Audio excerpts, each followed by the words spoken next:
Hi everyone, welcome back to Midnight Crime Stories.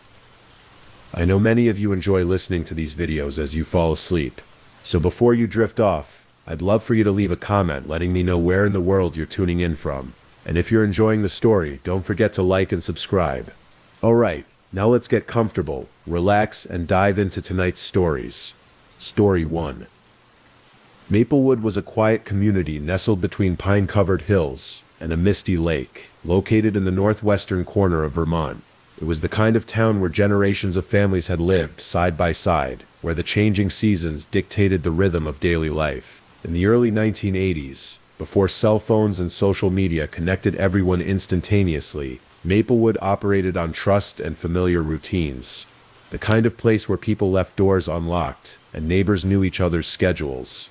If Mrs. Peterson didn't take her morning walk by the lake at precisely 7:15, someone would surely check on her.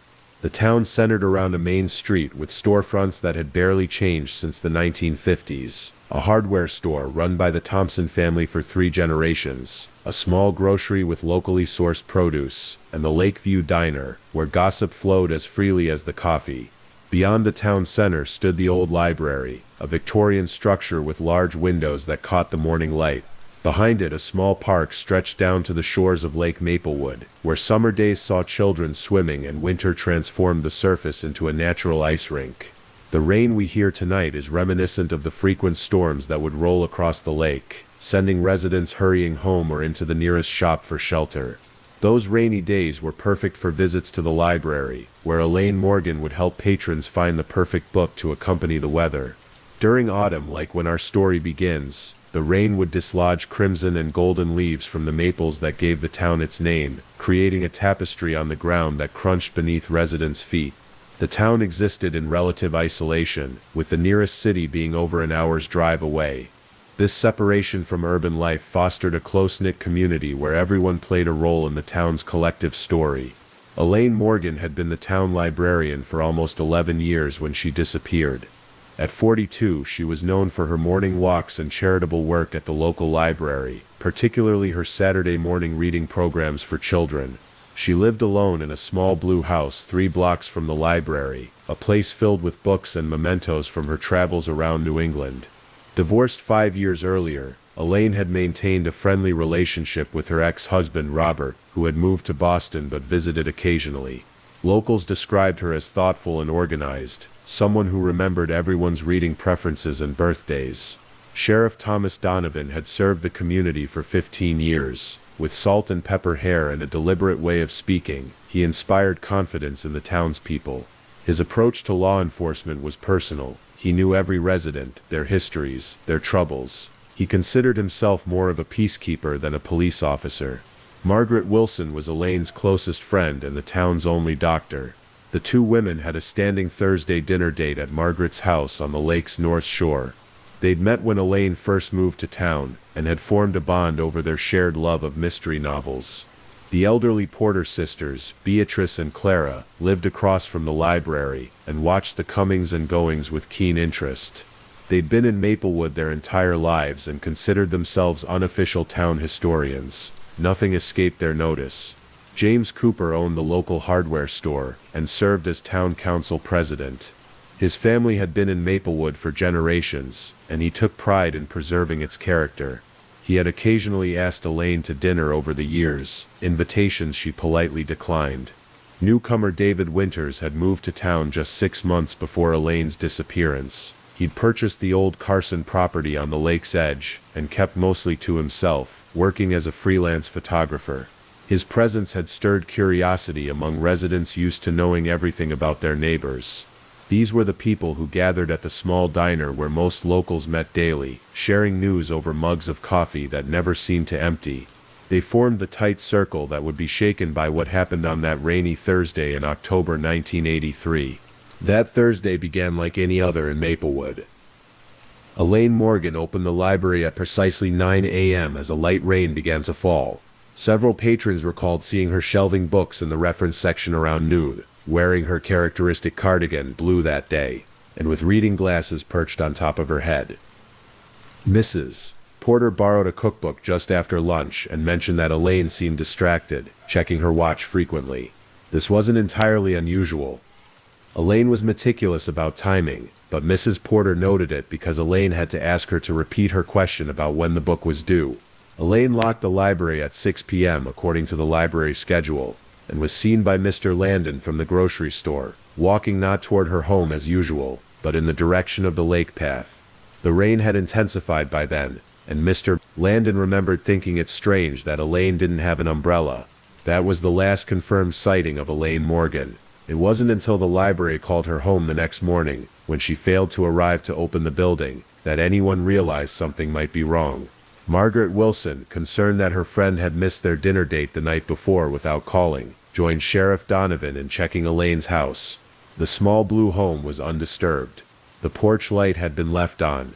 Inside, a cup of tea sat cold on the kitchen counter. Elaine's raincoat hung by the door, strangely dry considering the previous day's weather. Her car remained in the driveway. There was no sign of struggle, no note, no indication of where she might have gone. The only unusual detail was a book left open on her bedside table, a volume on local history, marked at a page describing the old boathouse that had once stood on the lake's far shore. Concern spread through Maplewood like ripples on the lake, as word traveled from person to person. By noon, volunteers had gathered at the town hall, ready to search. Sheriff Donovan organized them into groups, assigning areas of the town and surrounding woods to each. Search parties formed as rain, much like tonight's, pattered on their jackets. They combed the lakeside path where Elaine was last seen headed, called her name through the dense trees behind the library, checked abandoned buildings and remote areas where she might have sought shelter if injured. The local newspaper ran a front-page story. Residents hung posters in shop windows. The community access television station interrupted regular programming to broadcast updates and requests for information.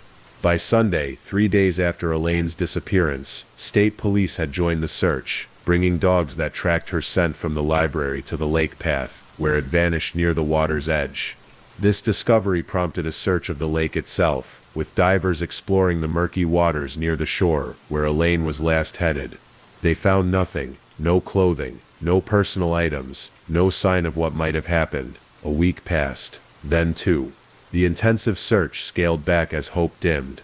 Sheriff Donovan maintained a small team, checking and rechecking areas, interviewing residents, following up on reported sightings from neighboring towns that inevitably led nowhere.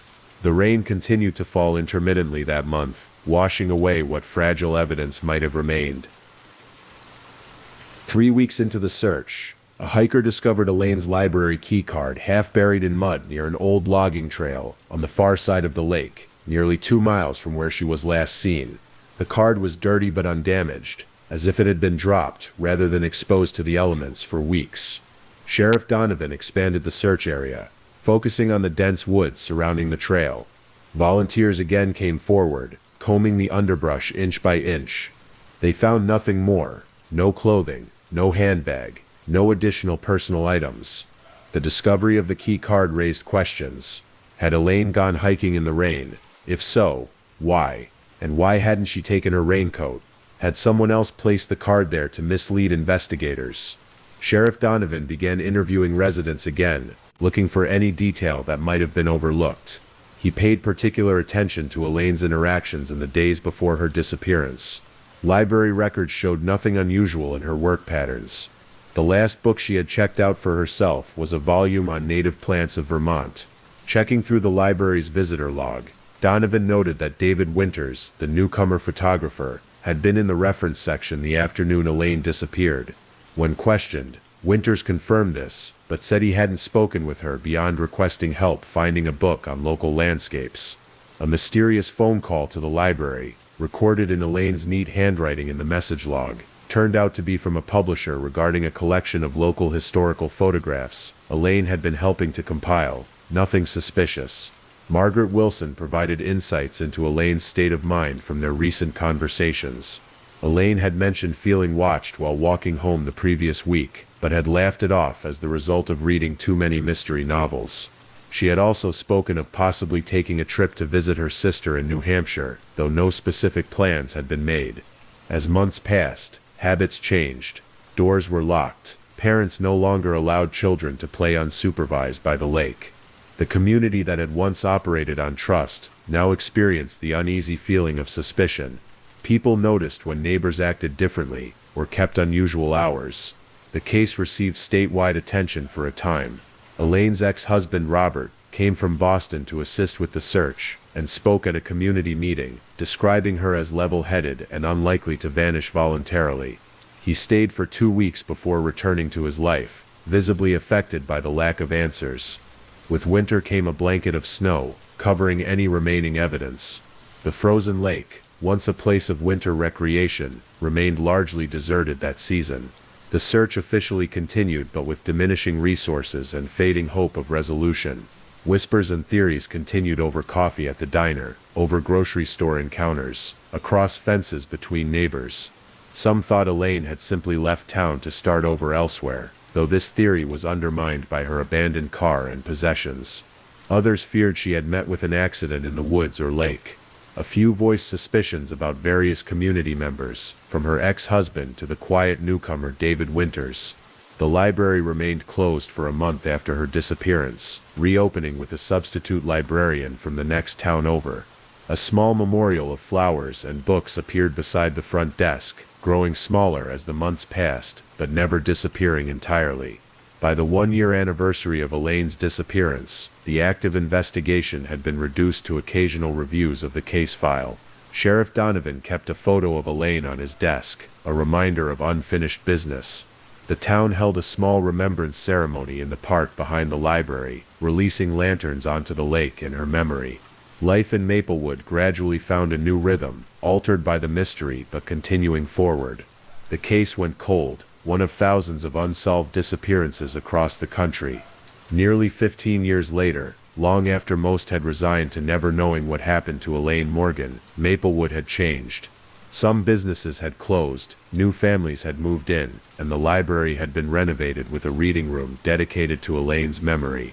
Sheriff Donovan had retired, replaced by a younger officer from outside the community. The Porter sisters had both passed away.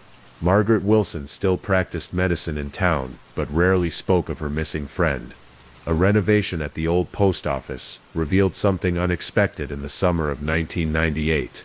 Workers removing wooden paneling in the basement discovered a hidden alcove containing a waterproof hiking backpack. Inside were Elaine's wallet, her reading glasses, and a notebook filled with her handwriting. The notebook contained detailed observations of the area around the far side of the lake, particularly the foundations of the old boathouse mentioned in the history book found open by her bed. Her notes described discovering unusual stone formations that didn't match historical records, and her intention to investigate further. The last entry, dated the day of her disappearance, read, "Meeting Jay at the old boathouse site at 6:30.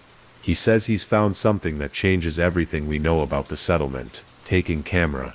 The discovery breathed new life into the cold case. The retired Sheriff Donovan returned to consult with the current department. The notebook was analyzed, the handwriting confirmed as Elaine's, and investigators focused on identifying who Jay might be. The weight of knowledge had become too heavy to bear for James Cooper, the hardware store owner and former town council president. Now in his 60s and in failing health, he came forward after news of the discovery broke. He admitted to meeting Elaine that rainy evening but insisted her disappearance had been a tragic accident. According to Cooper, he had discovered unusual stone formations while fishing near the old boathouse site, formations that suggested a much older settlement than officially recorded. Knowing Elaine's interest in local history, he had shared his discovery with her.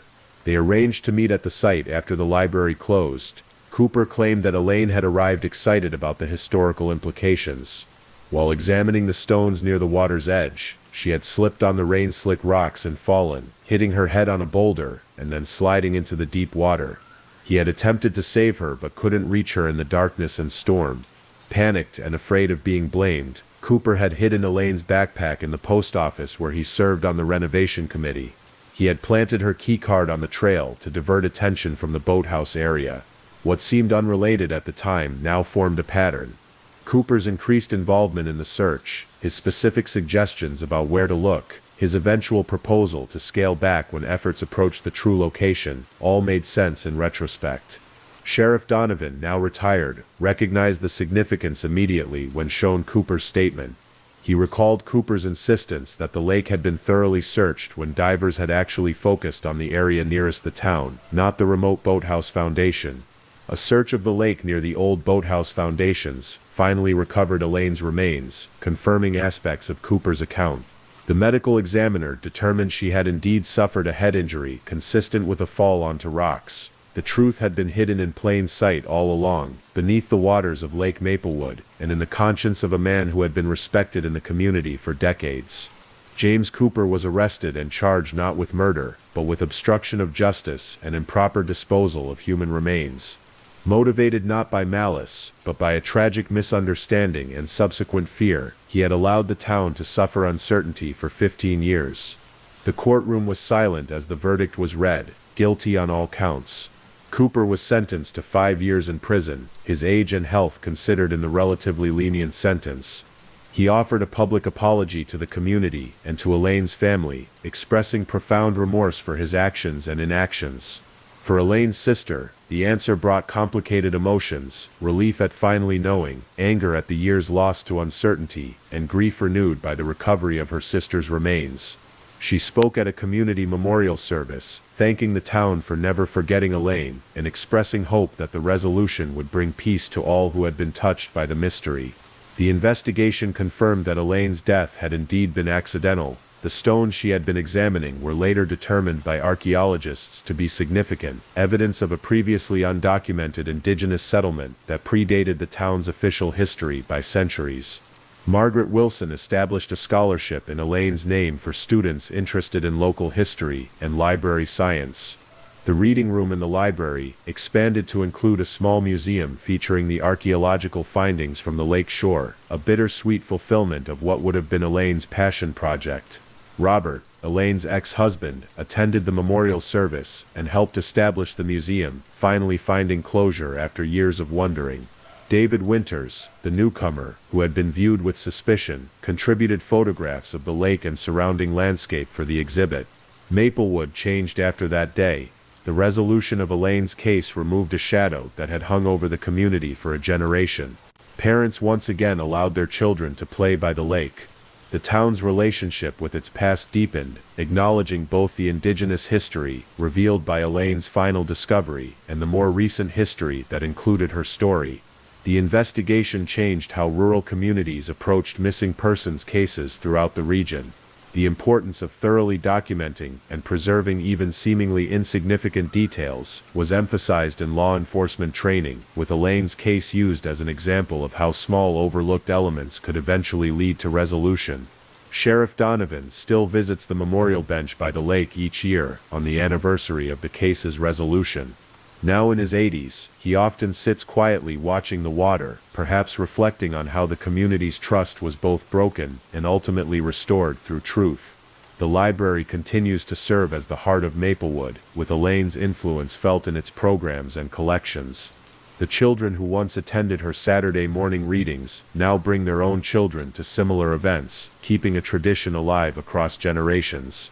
We might wonder how well we truly know those around us, how an upstanding community member carried a devastating secret for so many years, how a routine evening exploration led to such profound consequences, how a small discovery decades later could illuminate a truth long hidden.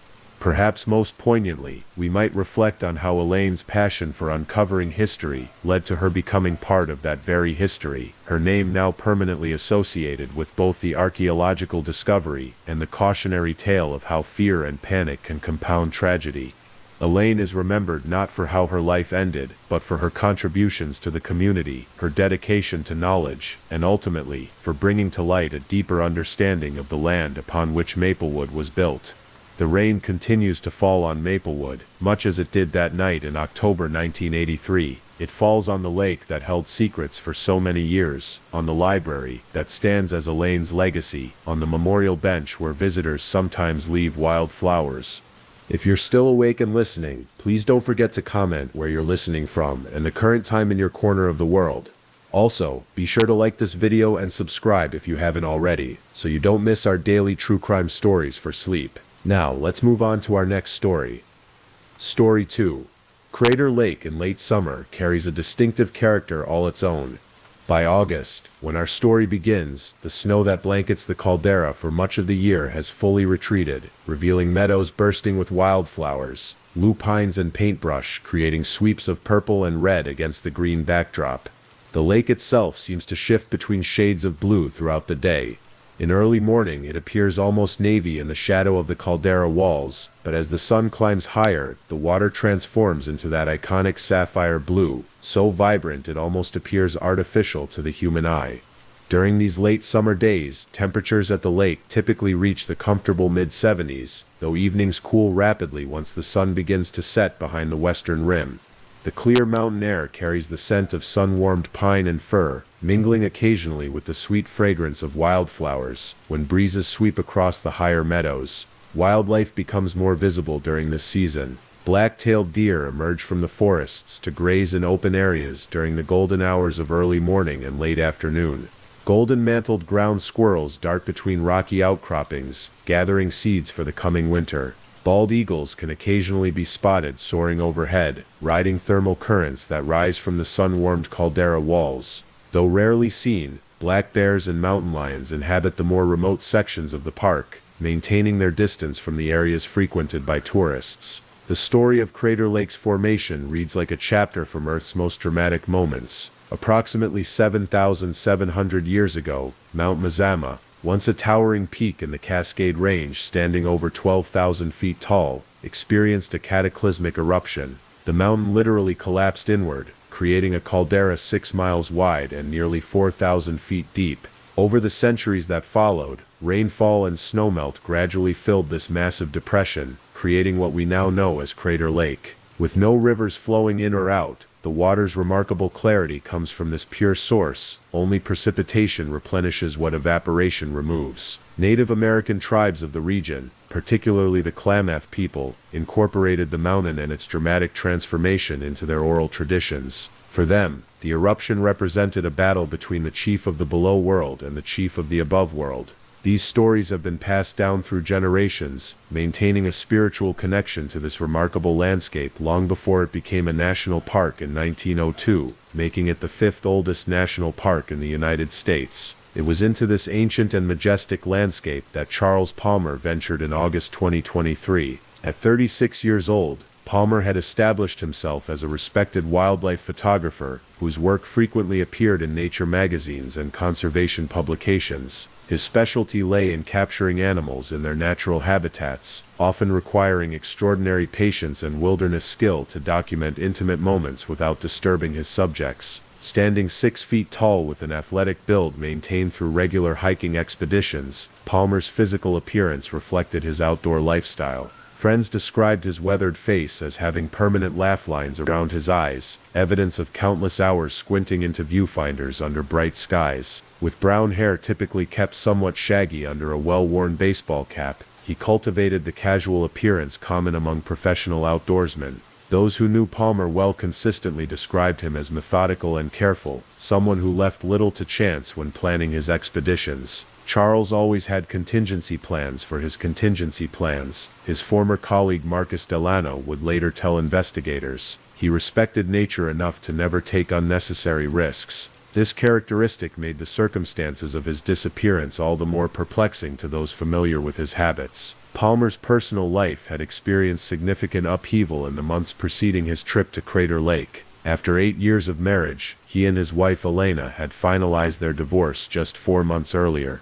By all accounts, the separation had been amicable if emotionally difficult. Elena had accepted a research position at a university in Germany, and neither wanted to attempt a long-distance relationship. Friends noted that while Palmer had seemed melancholy in the aftermath, he had thrown himself into his work with renewed focus, booking back-to-back photography assignments that kept him in the field for weeks at a time. "I think being in nature was healing for him," his sister Rebecca would later explain. The wilderness was always where Charles felt most at home, most himself. The Crater Lake expedition marked something of a departure from Palmer's usual work. Rather than accepting a commission from a magazine or conservation organization, this trip represented a personal project, something he had been planning for several months. According to his notes, Palmer intended to capture the park through changing light conditions, with particular emphasis on dawn and dusk transitions and possibly some night photography of the stars reflecting in the lake's still surface. His planned itinerary included a 7-day stay within the park boundaries. The first 2 days would be spent photographing from established viewpoints along the rim drive, followed by 3 days backpacking along more remote sections of the caldera's edge. The final 2 days were allocated for photographing around Wizard Island, the distinctive cinder cone that rises from the lake's western section. Palmer had secured all necessary permits and reservations, including backcountry camping permits for the dates he planned to be away from developed areas. He had logged his intended routes with park officials, another example of his characteristic thoroughness. The equipment Palmer brought with him reflected both his professional needs and his experience with wilderness travel. His photography gear included 2 professional-grade camera bodies, 4 specialized lenses ranging from ultra-wide angle to telephoto zoom, a carbon fiber tripod, numerous batteries, memory cards and a solar charging system. His camping equipment was high quality but minimalist, a lightweight tent, sleeping bag rated for temperatures well below those expected, a compact stove system, water purification tools, and enough freeze-dried meals to last 10 days, providing a comfortable margin beyond his planned 7-day stay. Weather conditions during Palmer's visit began ideally. Park records indicate clear skies and seasonally normal temperatures for the first 3 days of his stay. The visitor center logged approximately 2,500 daily visitors during this period, a moderate number that would have allowed Palmer plenty of space to work without crowds interfering with his photography. What no one could have anticipated was the unusual weather system that would begin moving toward the region on what would be Palmer's 4th day in the park, the same day his presence would no longer be accounted for. Charles Palmer's movements during his first 3 days at Crater Lake followed his itinerary with characteristic precision. Park records confirm he checked in at the visitor center upon arrival at 11:43 a.m. on August 15th. Security footage shows him spending approximately 40 minutes reviewing trail maps and engaging in conversation with a ranger at the information desk. From there, Palmer drove his dark green Subaru Outback to Rim Village, where he spent the remainder of his first day photographing the lake from various established viewpoints. Other visitors later recalled seeing a photographer matching his description working near Discovery Point as the sun began to set, carefully adjusting a tripod and waiting as the fading light painted the caldera walls with warm golden hues. On his second day, August 16th, Palmer's movements can be tracked through both witness accounts and his own social media activity. He posted several striking images of sunrise over the lake to his professional Instagram account at 7:22 a.m. with the caption, "First light at Crater Lake reveals colors hidden in darkness." Day 2 of 7 in this remarkable landscape. Palmer then appears to have spent the morning driving the East Rim Drive, stopping at various overlooks to photograph. A family from Seattle recalled meeting him at Cloud Cap Overlook around 11 a.m., where he helped them identify a golden eagle soaring above the lake. The father, James Whitaker, later noted, "He seemed really happy to be there, pointing out details about the bird's flight patterns that we would have completely missed." Credit card records show Palmer purchased lunch at the Annie Creek restaurant at 1:17 p.m. before returning to the rim for afternoon photography. That evening he checked into his reserved campsite at Mazama Campground, where neighboring campers noted seeing him reviewing images on his laptop while eating dinner outside his tent. The third day, August 17th, represents the last full day where Palmer's movements can be conclusively established. He rose early again, as evidenced by sunrise photos posted to his social media accounts. By mid-morning he had relocated to the Cleetwood Cove Trail, the only route that provides access to the lake shore. Park entrance records for the trail indicate Palmer began his descent at 9:45 a.m. Multiple witnesses encountered Palmer at the water's edge around noon. One fellow photographer, Diane Matai, engaged in a lengthy conversation with him about underwater photography techniques. According to Matai's later statement, Palmer mentioned plans to capture images of the unique bacterial mats that grow along certain sections of the lake bottom near the shore, organisms that contribute to the water's exceptional clarity. He seemed particularly interested in documenting aspects of the lake that most visitors never notice, Matai recalled. Not just the postcard views that everyone takes, but the smaller ecological details that make this place truly unique. Palmer returned to the rim by late afternoon and spent several hours photographing from Watchman Overlook on the west rim, where the light on Wizard Island becomes particularly striking as the sun begins to set. The last confirmed sighting on this day comes from a park volunteer, who noticed Palmer capturing sunset images from this location until approximately 8:30 p.m. August 18th marks the beginning of uncertainty regarding Palmer's movements. According to his filed itinerary, this was the day he planned to begin his 3-day backcountry segment, heading north along the rim from Watchman Overlook toward more remote sections of the Caldera Edge. His permit authorized camping in designated backcountry zones, though specific campsites are not assigned within these areas. What we know with certainty is that at 10:17 a.m., Palmer sent a text message to his sister Rebecca, the message which would later become a central focus of the investigation. Read, "Heading out on the North Rim Trail now. Weather's perfect, spotted something unusual in the early light today, hoping to get a better look. Might be the shot I've been waiting for. We'll check in tomorrow when I get signal again." This would be the last communication anyone would receive from Charles Palmer. The text message itself contained no information that raised immediate concern. Rebecca, accustomed to her brother's multi-day wilderness excursions, thought nothing of the silence that followed. Palmer had specifically mentioned he would be out of signal range, and his check-in tomorrow suggested only that he might find a viewpoint with reception sometime the following day. It wasn't until 3 days later, on August 21st, that the first hint of trouble emerged.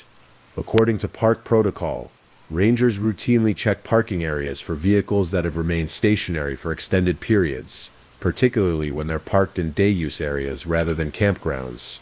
Ranger Eliza Morales noticed Palmer's green Subaru in the Watchman Overlook parking area during her morning patrol. A quick check of the vehicle registration through dispatch, combined with verification that the vehicle had been in the same location for at least 72 hours, prompted her to reference Palmer's backcountry permit. The permit indicated he should have returned to his vehicle by that point. Ranger Morales later stated in her official report, while a one-day delay wouldn't necessarily trigger concern with an experienced backcountry visitor, the extended period warranted at least a wellness check. Morales first checked with the campground where Palmer had stayed previously, confirming he had not returned there. She then verified that he had not checked into any of the park's lodges. With these routine possibilities eliminated, she initiated a more formal inquiry, beginning with a visit to the backcountry campsite. Palmer had reserved for what should have been his final night in the remote area. Accompanied by fellow ranger Kevin Takahashi, Morales hiked to the designated backcountry zone. There they discovered what appeared to be Palmer's campsite, a small clearing approximately half a mile from the rim trail. The site contained his tent, sleeping bag, and most of his personal belongings, all arranged in Palmer's characteristically organized manner. What struck us immediately was that the site appeared completely normal, Ranger Takahashi recalled. The tent was properly secured, gear was organized.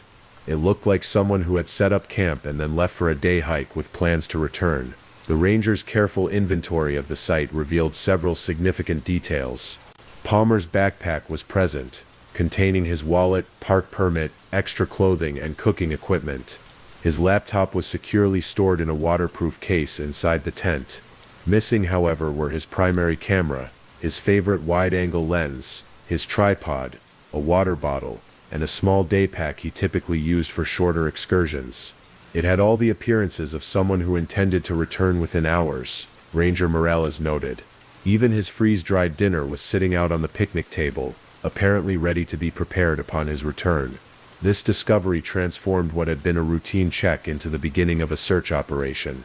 The Rangers immediately documented and secured the campsite, then returned to headquarters to organize a formal search and rescue response. Meanwhile, the weather that had been so perfect during Palmer's first days in the park was undergoing a dramatic shift. An unseasonable cold front was moving into the region, bringing with it dropping temperatures and increasing cloud cover. By the time Rangers began organizing the initial search party late on August 21st, the clear blue skies that had defined the previous week had been replaced by a ceiling of gray clouds, and the temperature had dropped nearly 20 degrees. The change in weather significantly complicated our efforts. Search and rescue coordinator Denise Willis would later explain. Not only did the clouds reduce visibility for our teams and air support, but the dropping temperatures raised immediate concerns about hypothermia if Palmer was injured or otherwise unable to return to his camp. By early morning on August 22nd, the first formal search party had assembled. The team consisted of 6 experienced park rangers supplemented by 4 members of the local search and rescue volunteer organization.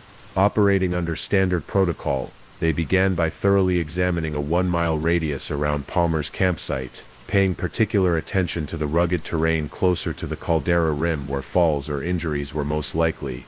The methodology employed reflected both the urgency of the situation and the challenging nature of the landscape. Teams of 2 separated to cover more ground while maintaining communication via radio. Each team followed search patterns designed to systematically examine designated grid sections, calling Palmer's name at regular intervals and listening for any response. A park helicopter was requested to provide aerial support, though the increasingly cloudy conditions would limit its effectiveness. As the search expanded beyond the immediate area of Palmer's camp, the teams began discovering the first clues that would shape the investigation in unexpected ways. And as the rain now falling outside your window reminds us of nature's constancy, so too did the precipitation that began falling on those searchers, the first drops of what would become a significant complication in the effort to understand what had happened to Charles Palmer in the wild and beautiful solitude of Crater Lake National Park. Search and rescue operations within national parks follow carefully developed protocols, refined through decades of experience. When someone goes missing in these vast wilderness areas, the response unfolds through a series of increasingly comprehensive phases. Initial efforts focus on high-probability areas, places where lost hikers most commonly turn up, such as along established trails, at scenic viewpoints, or near water sources. As these areas are cleared, the search gradually expands outward, incorporating more resources and specialized techniques. At Crater Lake, the morning after Palmer's campsite discovery, Search and Rescue Coordinator Denise Willis established a formal incident command post at park headquarters. From this central hub, she coordinated what would quickly grow into one of the park's largest search operations of the decade. Large topographical maps of the North Rim were spread across tables, with transparent overlays used to mark searched areas, potential clues, and planned routes for the day's teams. In wilderness search operations, information management becomes almost as crucial as the physical search itself. Willis explained to Palmer's increasingly concerned family members when they arrived. We systematically eliminate areas, track every detail discovered, and constantly reassess our strategy based on new information. By the second day of the search, the operation had expanded considerably. The initial team of 10 had grown to include 27 searchers, a mix of Park Service personnel, county sheriff's deputies, and trained volunteer search and rescue teams from 3 surrounding counties. Each morning, these teams gathered at the command post for a detailed briefing before dispersing into the field with specific search assignments. The volunteer contingent brought valuable local knowledge and specialized skills. Among them was Michael Blackfeather, a member of the Klamath tribe, who had grown up exploring the lands around Crater Lake and had participated in more than 40 search operations over the previous decade. His intimate familiarity with the terrain proved invaluable, particularly in areas where official trails gave way to game paths and unofficial routes, known mainly to locals. The North Rim has dozens of unofficial trails that don't appear on any official map. Blackfeather noted during one morning briefing, some were created by wildlife, others by locals or researchers over the years. Someone unfamiliar with the area could easily follow one of these paths thinking it was an established route, only to find it disappearing into increasingly difficult terrain. Resources continued to arrive as the search stretched on. A helicopter equipped with thermal imaging technology was brought in from a regional law enforcement agency, allowing for systematic aerial searches during the brief periods when cloud cover lifted enough to permit flight operations. Teams with search and rescue dogs arrived from Portland, bringing 4 handler canine teams specially trained for wilderness tracking and cadaver detection, the latter a grim but necessary consideration as the search entered its 3rd day without signs of Palmer. The weather remained uncooperative, with intermittent rain and low clouds limiting visibility and complicating ground operations. Temperatures dropped into the low 40s at night, cold enough to pose serious risk to someone potentially injured and exposed to the elements. Each passing day without contact increased the urgency among the search teams, who understood all too well how quickly wilderness situations could deteriorate. The first significant breakthrough came late in the afternoon on August 24th, the third full day of searching. A team consisting of Ranger Kevin Takahashi and 2 volunteers were exploring a faint, unmarked path that branched off from the established rim trail approximately 2 miles north of Palmer's campsite. This path, barely discernible in places, appeared to wind down toward a series of rocky outcroppings about 300 feet below the rim's edge. "I almost missed it entirely," volunteer searcher Melissa Harding later recounted. "We were moving carefully along this faint trail when I happened to glance down at a small clearing beside a boulder. The tripod was partially hidden by some low-growing manzanita, its dark carbon fiber legs nearly invisible against the shadows." The discovery of Palmer's professional tripod, positively identified through a distinctive sticker from a national park in Patagonia that Palmer had visited the previous year, represented the first physical evidence of his movements away from the campsite. The tripod's legs were fully extended, and it had been carefully positioned on relatively level ground with a clear view toward the lake, though dense trees would have limited the actual visibility of the water from this vantage point. "What struck me as odd," Ranger Takahashi noted in his report, "was that no photographer would intentionally abandon a piece of equipment worth over $1,000. And Palmer was known for being meticulous with his gear. The fact that the tripod was set up rather than collapsed for transport suggested he might have left it temporarily, perhaps to scout a better angle nearby, with the intention of returning." The search teams immediately concentrated their efforts around this location. Working in an expanding spiral pattern from the tripod site, they meticulously combed the surrounding area. The ground in this section of the park consists largely of decomposed volcanic soil mixed with pine needles, a surface that can both reveal and obscure human tracks depending on conditions and the observer's experience. It was Michael Blackfeather who first noticed the unusual boot prints leading away from the area where the tripod was found.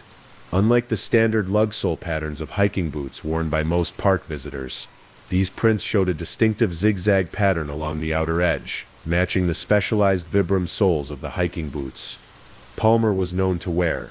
"The tracks told an interesting story," Blackfeather explained. "They showed someone moving deliberately but not in a hurry. The stride length was consistent with someone walking carefully rather than running. And most notably, they led away from the trail entirely, heading northeast toward an area of the park rarely visited by tourists. The direction of the tracks presented a puzzle.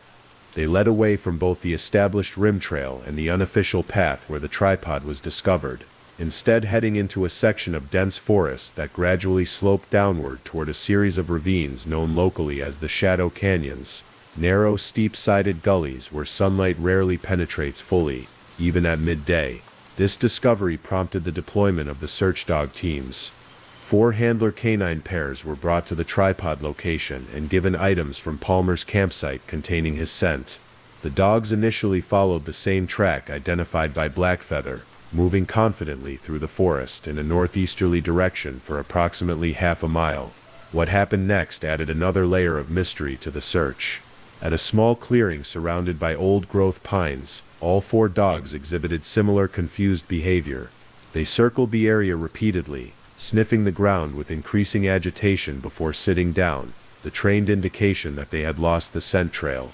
"It was as though the scent simply vanished," explained Kathy Mendoza, the lead dog handler. "This sometimes happens at water crossings or on extremely rocky ground where scent isn't well preserved, but there was nothing like that here. Just ordinary forest floor. In my 15 years working with search dogs, I've rarely seen all dogs lose a trail so completely at the same location." The terrain in this section of the park presented significant challenges for searchers. Moving away from the rim, the land descends through a series of increasingly steep ridges and ravines. The forest becomes denser, with old-growth pines and thick undergrowth limiting visibility to 20 or 30 feet in many places. Natural navigation becomes difficult as landmarks disappear behind the trees, and GPS signals can become unreliable in the deeper ravines. This is precisely the kind of terrain where even experienced hikers can become disoriented. Search Coordinator Willis explained during an evening briefing, "Without clear sightlines to landmarks or the sky, it's easy to walk in circles without realizing it. And if Palmer was moving through this area in deteriorating weather conditions or near dusk, the navigation challenges would have been significantly magnified." As the search continued to expand through this difficult landscape, Palmer's family arrived at the park. His sister Rebecca, his parents Thomas and Judith Palmer, and his closest friend Marcus Delano all made the journey to Crater Lake, establishing themselves in rooms at the park lodge and spending long hours at the incident command post. The family's presence brought both emotional weight and valuable information to the search effort. During formal interviews and casual conversations with the search team, they provided crucial insights into Palmer's habits, skills, and recent state of mind. Rebecca shared details about her brother's wilderness experience, noting that he had completed a wilderness survival course 3 years earlier, and always carried basic emergency supplies even on short day hikes. Charles understood the risks of backcountry travel, she explained. He wasn't the type to take unnecessary chances or venture into dangerous areas without preparation. His parents described their son's methodical approach to photography. Charles would often spend hours researching a location before ever taking out his camera, his father explained. He maintained detailed notes about lighting conditions, seasonal changes, and wildlife patterns. If he ventured off trail, it would have been for a specific photographic purpose, not random exploration. Perhaps most significantly, his friend Marcus Delano mentioned Palmer's recent interest in capturing unusual atmospheric conditions. In the months since his divorce, Charles had become almost obsessed with photographing rare light phenomena. He'd been researching everything from alpenglow to sun pillars, to something called green flashes events. He told me his Crater Lake trip was partially motivated by reports of unusual light patterns, sometimes visible over the water at dawn. This information prompted the search teams to re-examine Palmer's last text message about something unusual in the early light with renewed interest. Was he pursuing some rare atmospheric phenomenon when he ventured off the established trail? And if so, how far would he have been willing to go to capture the perfect image? As the 4th day of searching drew to a close, the teams returned to headquarters with more questions than answers. Despite covering miles of difficult terrain with dozens of trained personnel, the only concrete evidence of Palmer's movements remained the abandoned tripod and the mysterious trail of footprints that seemed to vanish in the depths of the forest. What waited to be discovered in the days ahead would push the investigation in directions no one involved could have anticipated. The 5th day of the search operation brought clearer weather but increasingly puzzling discoveries. An early morning team led by Ranger Morales was examining a steep ravine approximately 1 mile northeast of where the dogs had lost Palmer's scent trail. The area featured a small seasonal waterfall, now reduced to little more than a trickle in the late summer conditions. As they carefully worked their way down the ravine's eastern edge, volunteer searcher Tyler Washington spotted something partially hidden beneath a rocky overhang. At first I thought it might be trash left by previous hikers, Washington recalled. But as I got closer, I could see it was a professional-grade camera bag, the kind used to protect equipment in challenging conditions. The discovery of Palmer's camera bag represented a significant breakthrough. Made of high-visibility yellow weatherproof material, the bag had been deliberately placed beneath the overhang rather than dropped accidentally. Inside, the team found Palmer's rain jacket, a half-empty water bottle, energy bars, a headlamp with fresh batteries, and a small first aid kit, but no camera. Most puzzling was the absence of memory cards. The bag contained dedicated pockets for SD cards, with labels in Palmer's handwriting identifying each slot for different lighting conditions and subjects. All these pockets were empty, though a small plastic case designed to hold 6 cards was found at the bottom of the bag. The case itself was empty as well. Professional photographers typically travel with multiple memory cards, explained Marcus Delano when shown the bag. Charles would never have headed into the field without at least 3 or 4 cards, especially on a trip specifically focused on photography. The fact that none were found in the bag suggests he either had them with him or had deliberately stored them somewhere else. Later that same day, a second team discovered another crucial item less than a quarter mile from the camera bag location. Partially covered by fallen leaves and forest debris was a small weatherproof notebook, the kind Palmer regularly used for field notes. Though some pages had been damaged by moisture, many remained legible, revealing entries in Palmer's distinctive handwriting dating from the first days of his trip. The notebook contained typical photographer's observations about lighting conditions, potential compositions, and wildlife sightings from his first 3 days at Crater Lake. The entry from the morning of his disappearance, however, stood out for its unusual content. 5:43 a.m., North Rim viewing area. Second morning observing unusual light patterns over the northeast section of the lake. Phenomenon doesn't match any known atmospheric effect I'm familiar with. Lights appear to move independently of wind or cloud patterns. Yellow-green coloration with occasional blue pulses, too consistent for lens flare or equipment issues. Possibly bioluminescent material in water. Planning to relocate to lower elevation viewing point for better angle tomorrow morning. Note phenomenon only visible pre-dawn, disappears completely with direct sunlight. This entry aligned with Palmer's text message to his sister about spotting something unusual in the early light. It suggested he had observed this phenomenon on multiple mornings and had specifically planned to find a better vantage point, potentially explaining why he had ventured off the established trails. As news of these discoveries spread among local search teams, rangers began hearing mentions of local legends surrounding the northeastern section of the lake. Michael Blackfeather approached search coordinator Willis with information he had been hesitant to share previously. There are stories among the Klamath people about lights over the water in that specific area, he explained. The legends describe them as spirits of those who perished when the mountain collapsed to form the lake. Most dismiss these as traditional stories, or attribute sightings to natural phenomena, like methane releases or phosphorescent organisms. But the stories have persisted for generations, always focused on that particular section of the lake. Park historian Margaret Chen confirmed that similar accounts appeared occasionally in park records dating back decades. We receive several reports each year from visitors claiming to have seen unusual lights over the northeastern waters, particularly in the pre-dawn hours, she noted. The official position has always been that these represent either meteorological phenomena or misidentification of conventional objects like boat lights or reflections. But the consistency of the reports from that specific area is certainly intriguing. These local legends took on new significance when considered alongside another discovery. During routine evidence processing, forensic technicians examining Palmer's laptop found numerous recent searches related to bioluminescence, atmospheric anomalies, and specifically Crater Lake light phenomena. His browser history revealed he had visited several obscure forums, where amateur photographers exchanged information about capturing rare natural events, including several threads specifically discussing unusual sightings at Crater Lake. As the investigation continued, Palmer's ex-wife Elena was contacted at her research position in Germany. Though initially reluctant to involve herself, she agreed to a video interview that provided unexpected context to Palmer's activities. In the months before our separation, Charles became increasingly interested in nocturnal photography, she explained. It started as a professional challenge, capturing wildlife and landscapes in extremely low light conditions. But it evolved into something more like an obsession with documenting phenomena that exist at the edge of human perception. According to Elena, Palmer had been particularly focused on locations with reported light anomalies. He had traveled to Marfa, Texas to photograph the famous ghost lights, and spent 3 weeks in Norway capturing auroral displays. He mentioned Crater Lake several times, she added. Something about historical reports of unusual light patterns that didn't match known atmospheric phenomena.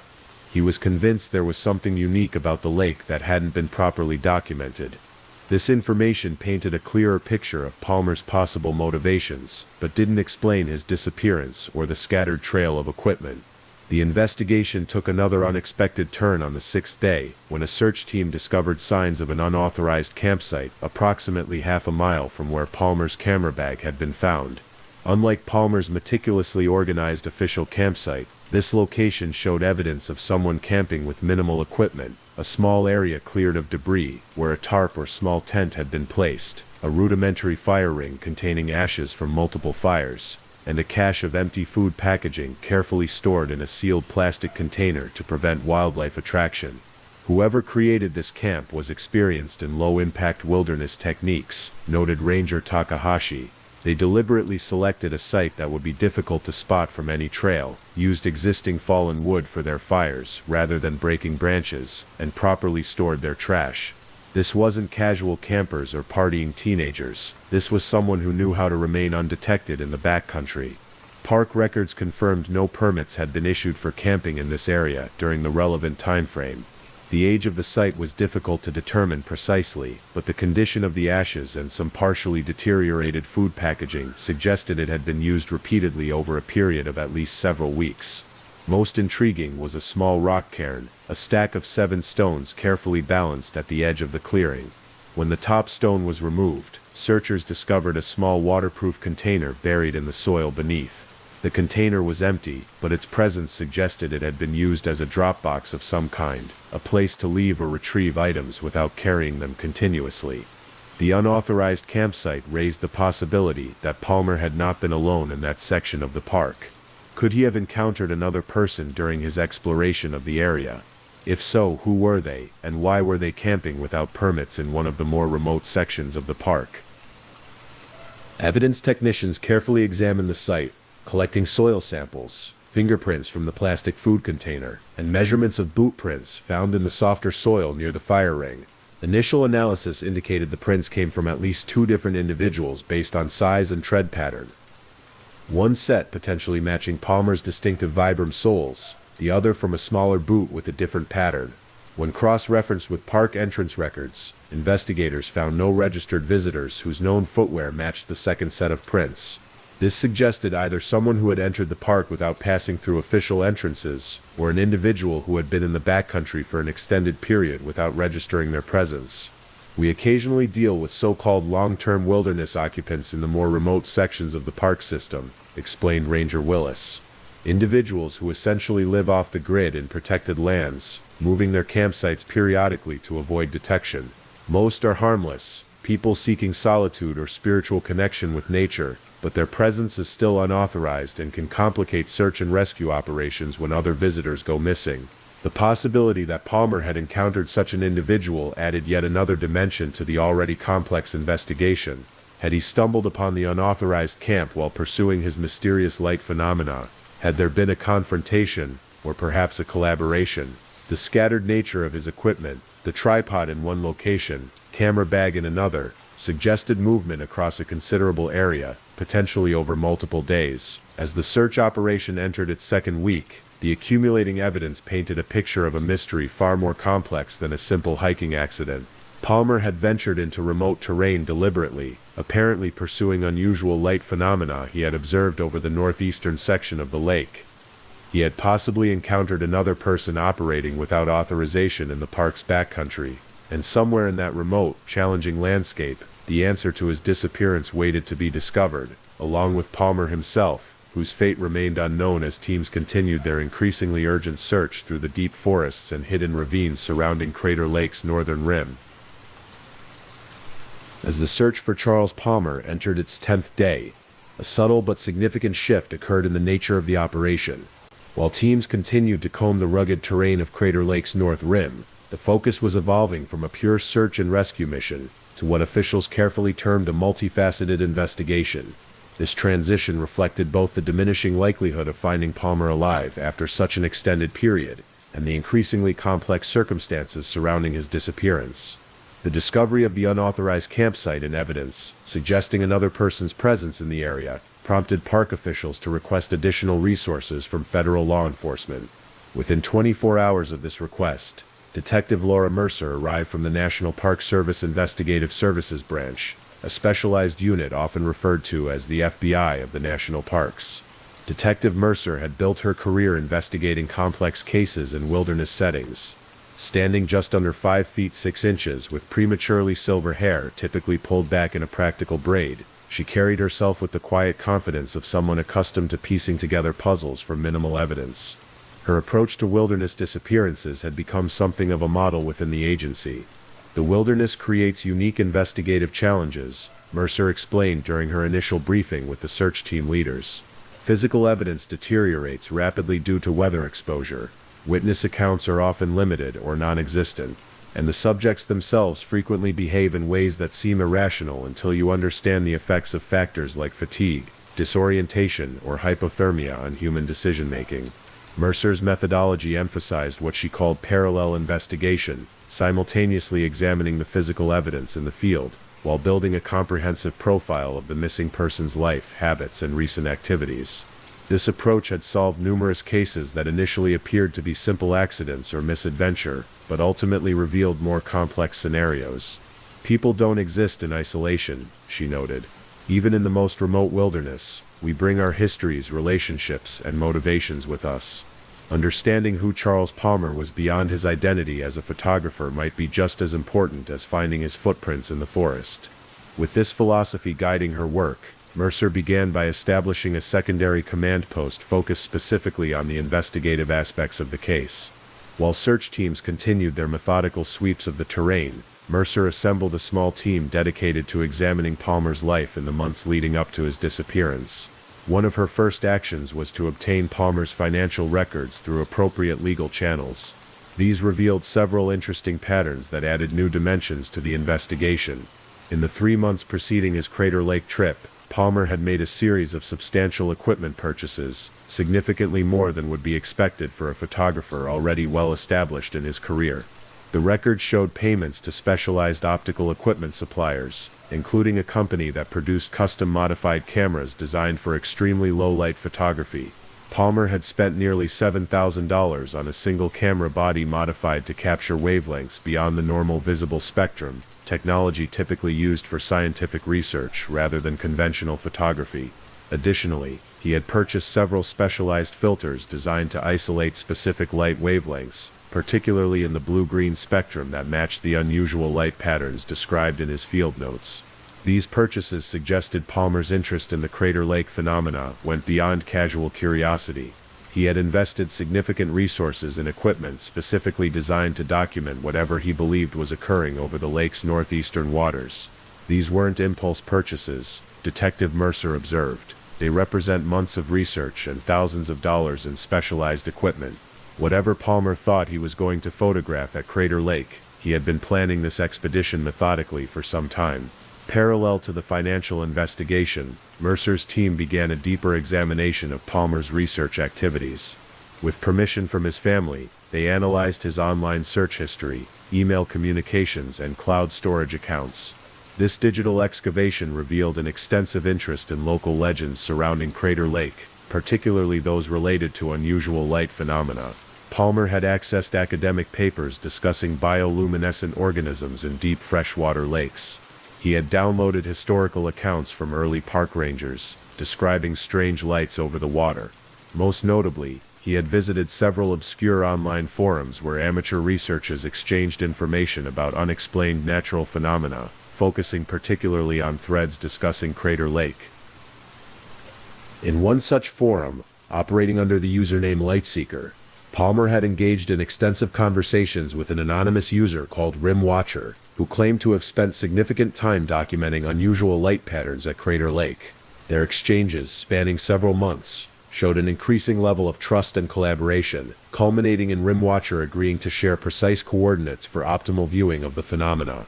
The final messages between them suggested they had moved their communications to a more private channel, explained technical analyst Jeremy Wong, who was assisting with the digital investigation. The last visible exchange has Rim Watcher suggesting they continue this conversation through the more secure method we discussed. After that, there's no further communication between them on the public forum. This discovery raised the possibility that Palmer had arranged to meet someone at Crater Lake, potentially the individual associated with the unauthorized campsite. Had Rim Watcher been living off-grid in the park? Was this person the unidentified companion some witnesses had reported seeing with Palmer? As if responding to the investigators' questions, new witness information emerged that seemed to confirm this theory. A hiking group that had visited the park during the relevant time frame contacted authorities after seeing news coverage of the disappearance. During their interview, they described encountering a photographer matching Palmer's description on the morning of August 18th, the day he sent his final text message. "We were on the North Rim Trail around sunrise," explained Sophia Lawson, a member of the hiking group.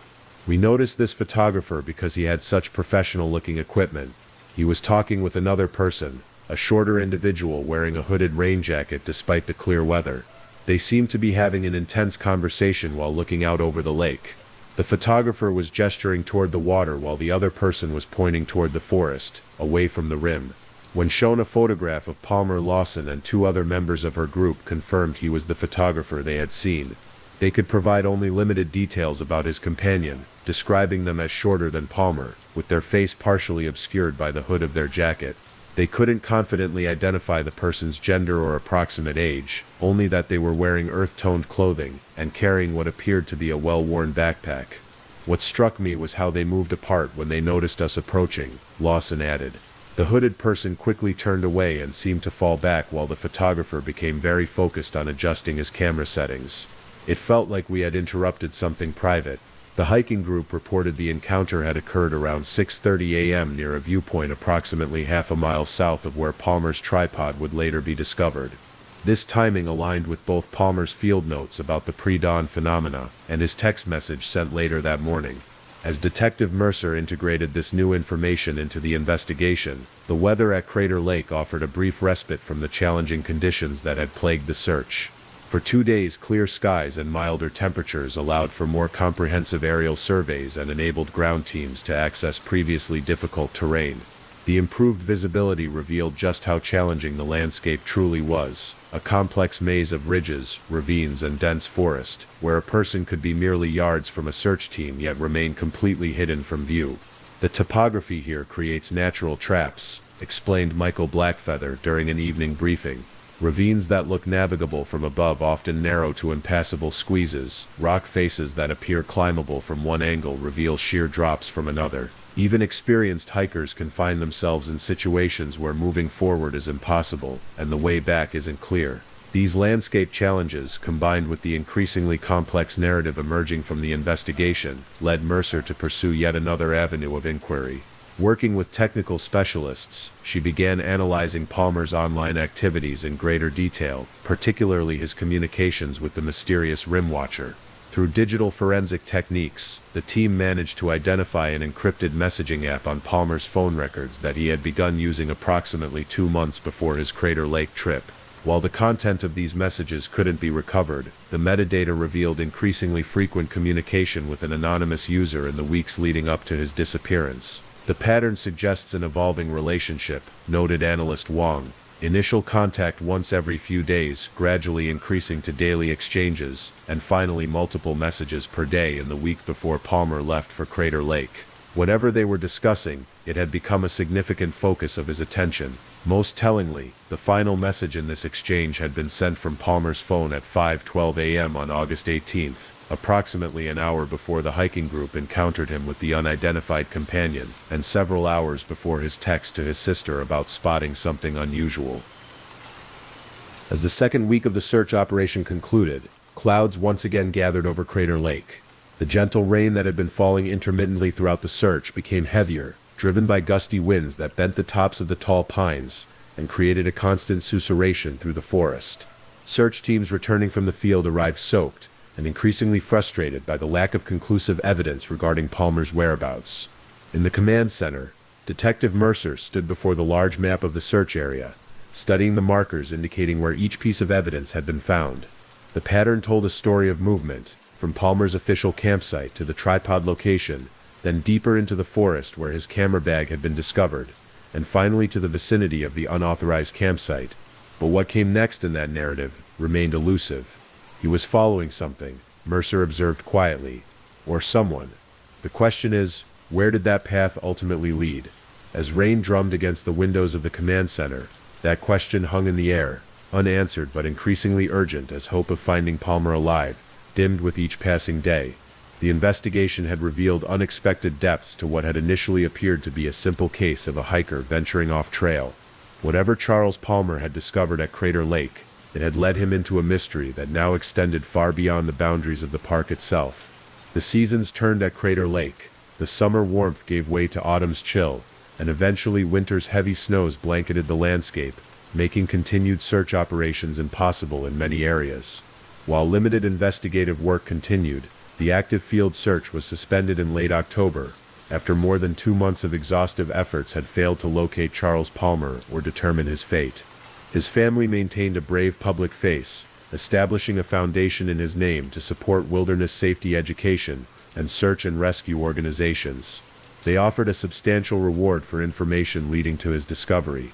Detective Mercer remained officially assigned to the case, though her attention was necessarily divided among other investigations as the months passed. Spring arrived at Crater Lake with its characteristic rebirth. Snowmelt fed the streams and waterfalls. Wild flowers began to emerge in meadows still partially covered with the remnants of winter's snowpack. And with the improving weather came the return of hikers and nature enthusiasts to the park's trails and viewpoints. Among these early season visitors was David Finch, an experienced caver and geology graduate student conducting research on the unique volcanic formations of the region. On May 7th, nearly 6 months after the search for Charles Palmer had been suspended, Finch was exploring a remote area on the northeastern side of the park, well away from established trails. His research had brought him to a little-known cave system, a series of lava tubes and natural chambers formed during the ancient volcanic activity that created the Crater Lake caldera. These caves were not promoted to typical park visitors, due to their remote location and the technical skill required to navigate them safely. While examining a particularly interesting formation of volcanic glass near one of the cave entrances, Finch's headlamp illuminated something distinctly out of place among the natural formations, a small metallic object partially covered by rock debris. Clearing away the loose stones, he discovered a professional-grade digital camera, its once sleek body now weathered and damaged. I recognized immediately that this was expensive equipment, Finch later explained. It wasn't the kind of thing someone would simply abandon or lose accidentally, and given the remote location, it seemed unlikely it had been there long before I found it. The seasonal snowmelt and animal activity would have moved or buried it completely. Finch, aware of the still unsolved Palmer disappearance from news coverage, carefully placed the camera in his pack and reported his discovery to park authorities upon returning to the visitor center that evening. Within hours, the camera was in the hands of investigators, and confirmed to be Palmer's missing equipment, the same specialized modified camera he had purchased specifically for documenting low-light phenomena. The camera's exterior showed significant weathering and damage consistent with exposure to the elements for several months. The battery was long dead, but when forensic technicians carefully removed the memory card and placed it in a card reader, they discovered it was intact and contained numerous image files. These photographs, which would eventually become central to understanding Palmer's fate, revealed a progression of his final days at Crater Lake. The earliest images matched what would be expected from a professional nature photographer: stunning landscapes, detailed close-ups of unique geological features, artistic compositions of light and shadow playing across the lake's surface. Beginning on August 17th, however, the photographs took a different turn. Multiple pre-dawn images captured from various locations along the north rim showed faint, unusual patterns of light over the northeastern section of the lake. Subtle blue-green illuminations that seemed to move independently of the water's surface. These corresponded precisely with the phenomena Palmer had described in his field notes. The final sequence of images, taken early on August 18th, did not feature the lake at all. They documented something entirely unexpected, a series of photographs showing what appeared to be equipment cached in a remote location.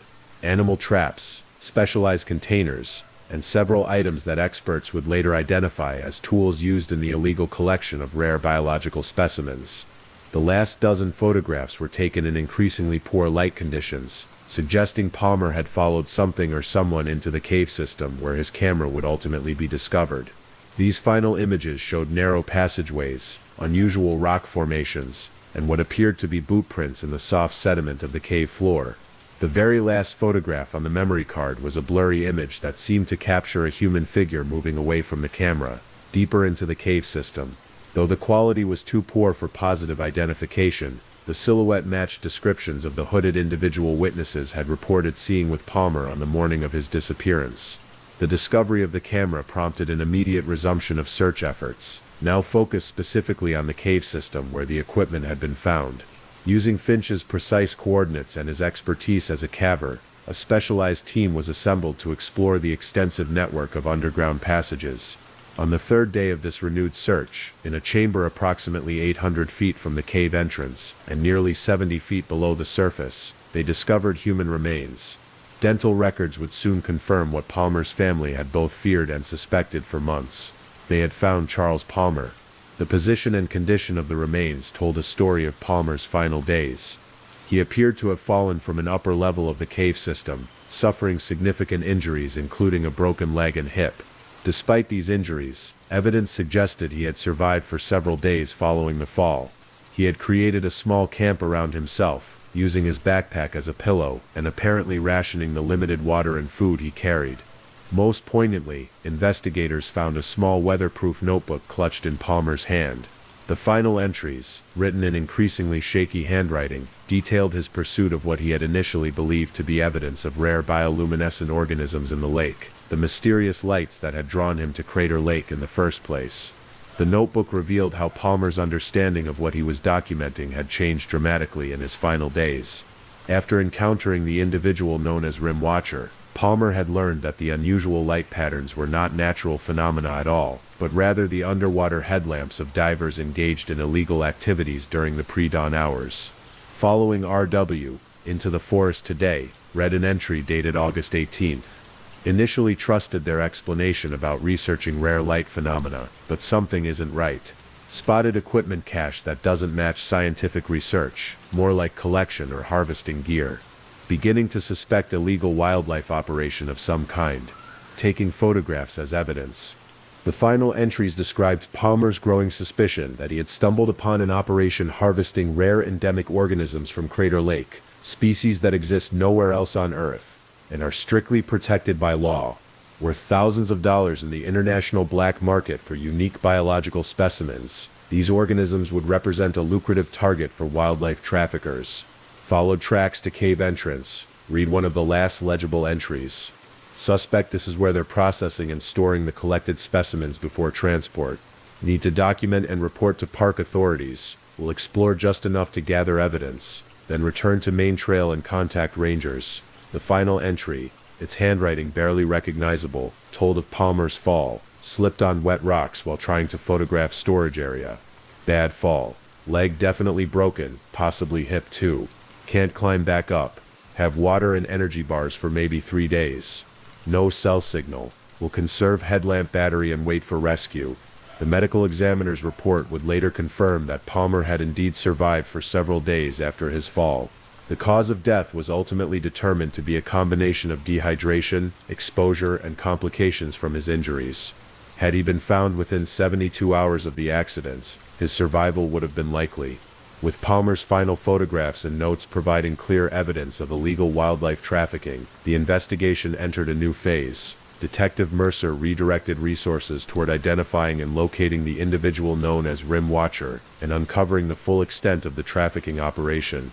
Within weeks, this investigation led to the identification of Dr. Elliot Voss, a former marine biologist who had been dismissed from his university position 3 years earlier for ethical violations related to specimen collection. Voss had apparently established himself in the remote backcountry of Crater Lake National Park, creating a base of operations for the illegal harvest of rare microorganisms, particularly several species of extremophile bacteria unique to the lake's unusual chemical composition. These organisms, valuable for their potential pharmaceutical and industrial applications, were being collected during nocturnal diving operations and processed in the cave system before being transported out of the park for sale to private collectors and unscrupulous research facilities abroad. When federal agents finally located and arrested Voss at a remote cabin just outside the park boundaries, they discovered extensive evidence of his operation, including detailed records of sales totaling more than $400,000 over a 2-year period. They also found communications suggesting he had deliberately led Palmer into the dangerous cave system after realizing the photographer had documented his illegal activities. In the end, Charles Palmer's commitment to documenting what he observed cost him his life. Detective Mercer would later explain at the press conference announcing the resolution of the case, but that same commitment ultimately exposed and shut down a significant wildlife trafficking operation that had gone undetected for years. In a bittersweet epilogue to the tragedy, the Palmer family established a permanent research grant in Charles's name, supporting legitimate scientific study of Crater Lake's unique ecosystem. The Park Service installed a small memorial plaque at a viewpoint along the North Rim, commemorating not only Palmer's life, but also his final act of environmental stewardship. Visitors pausing at this memorial on clear mornings sometimes report seeing unusual reflections on the lake's surface as the dawn light catches the water just so. Park rangers explain that these are simply natural phenomena, the play of light on one of the world's most pristine bodies of water. But some prefer to imagine it as something more, a reminder of a photographer who followed mysterious lights into darkness, but whose story ultimately helped bring an important truth to light. As the rain continues its gentle rhythm in our background tonight, perhaps there's a lesson in Charles Palmer's story about the power of curiosity, the importance of truth, and the unexpected ways in which one person's journey can ripple outward to create meaningful change, even when that journey ends far from where it was intended to go. In the aftermath of the Palmer case, Crater Lake National Park underwent significant changes. The tragedy prompted a comprehensive review of security and safety protocols throughout the park system, particularly regarding solo hikers in remote areas. Park rangers implemented enhanced trail monitoring procedures, including more frequent patrols of backcountry zones and improved documentation of visitor movements in the more isolated regions. What happened to Charles Palmer revealed vulnerabilities in how we monitor our more remote wilderness areas, explained Park Superintendent Maria Alvarez at a press conference 6 months after the case's resolution. While we always want to preserve the sense of solitude and discovery that draws people to these magnificent places, we also have a responsibility to ensure visitors can explore safely. Among the most meaningful changes was the installation of enhanced emergency location markers at trailheads and key junctions throughout the backcountry trail system. These simple yet effective posts contain precise GPS coordinates and unique location codes that visitors can provide to emergency services, allowing for faster and more accurate responses to wilderness emergencies. The Palmer Foundation for Wilderness Safety, established by Charles's family with the proceeds from his life insurance policy and contributions from the photography community, quickly became a respected voice in outdoor education. The foundation focuses particularly on solo adventurers, providing resources, training, and equipment grants to help ensure those who venture alone into wild places have the knowledge and tools to do so safely. Charles would be deeply moved by how his story has helped protect others, his sister Rebecca said during the foundation's inaugural event. He always believed that experiencing solitude in nature was transformative, but he also understood that preparation and respect for the wilderness were essential companions to that solitude. The foundation's signature program, the Palmer Protocol, provides a simple framework for solo wilderness travelers, detailed trip plans shared with multiple contacts, scheduled check-ins, emergency equipment requirements, and decision-making guidelines for challenging conditions. Parks across the country now distribute Palmer Protocol materials at visitor centers and ranger stations, and outdoor education programs have incorporated its principles into their wilderness training curricula. Beyond these practical impacts, the Palmer case prompted deeper reflections about our relationship with wild places.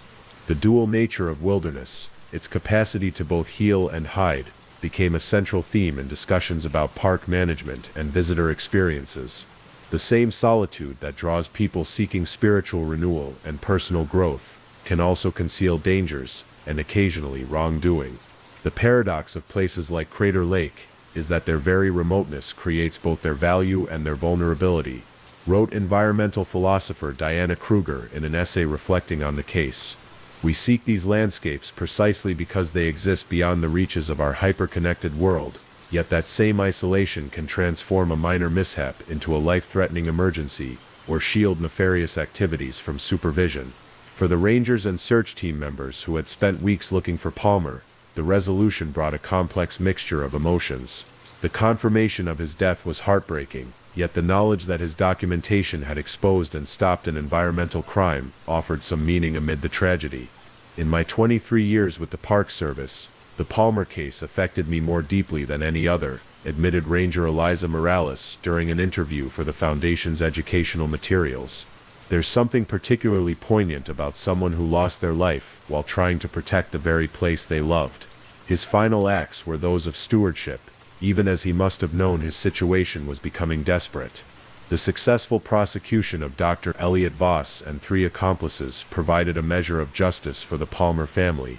All received substantial prison sentences for environmental crimes, wildlife trafficking, and in Voss's case, criminal negligence resulting in death. The court ordered restitution payments that helped fund research into protecting Crater Lake's unique ecosystem, particularly the rare microorganisms that had been the target of the illegal harvesting operation.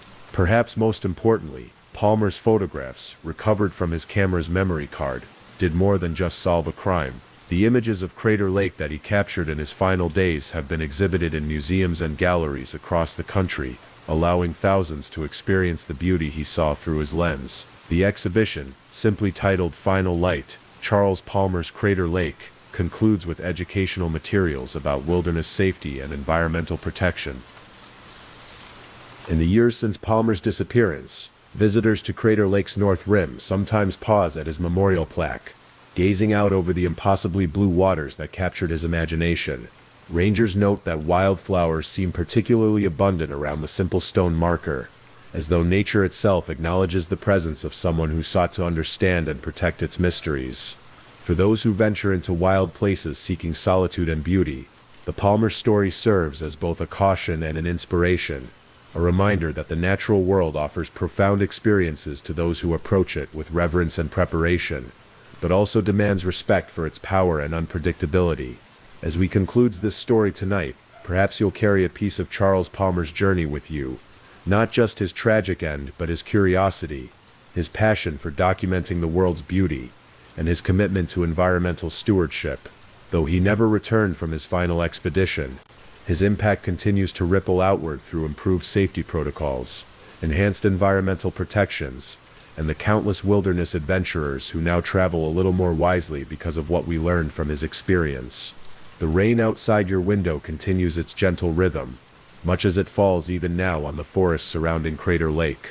In that distant wilderness, new life flourishes in the spaces between ancient trees. Rare organisms continue their quiet existence in the lake's pristine waters, and the cycle of nature continues its eternal progression, observed and protected a little more carefully, because one photographer ventured into the wild in search of unusual lights, and found an important truth that needed to be revealed. Rest easy tonight, knowing that through the efforts of dedicated investigators, park rangers, and Palmer's own final documentation, justice was served and a precious natural resource was protected. As you drift towards sleep, may you find the same peace that can be found at the shores of Crater Lake on a still morning, when the water's surface reflects the sky so perfectly that the boundaries between them seem to disappear. And should you ever visit that remarkable blue jewel nestled in Oregon's mountains, perhaps you'll pause for a moment at the North Rim, gazing out over the water as Charles Palmer once did. In that moment of connection across time, you might feel a deeper appreciation for both the beauty he sought to capture and the quiet courage of his final days. Story 3. This is the story of a young girl named Amber Hagerman, whose tragic fate in 1996 would eventually lead to the creation of a nationwide emergency response system that has since helped save hundreds of young lives. Arlington, Texas, January 1996. The winter air carried a particular crispness that month. The holiday decorations had been packed away, and families had settled back into their regular routines after the festive season. Arlington, nestled between Dallas and Fort Worth, embodied the essence of suburban American life. Tree-lined streets, community parks, and neighborhoods where children rode bicycles along sidewalks until dinner time. In those days, Arlington was home to about 300,000 people, large enough to offer amenities like the newly constructed ballpark where the Texas Rangers played, yet small enough that communities maintained their close-knit character. It was a place where neighbors still knew each other's names, where everyday life unfolded with a comfortable familiarity. The Hagerman family was part of this community fabric. Donna Whitson and Richard Hagerman, though separated, were devoted to their two children, 9-year-old Amber and 5-year-old Ricky. Amber, a fourth grader with bright eyes and an infectious smile, was known for her spirited nature and kind heart. She attended elementary school nearby, enjoyed riding her bicycle, and looked after her younger brother with natural protective instincts that seemed beyond her years. The winter days were short, with darkness falling by early evening, but the afternoons still provided enough daylight for children to play outdoors after school. Like many neighborhoods across America, certain locations became unofficial gathering spots for local children. In this particular corner of Arlington, one such place was an abandoned Winn-Dixie grocery store parking lot on East Abrams Street. The empty lot had become something of an attraction for neighborhood children, particularly because of a makeshift bike ramp that had been constructed there.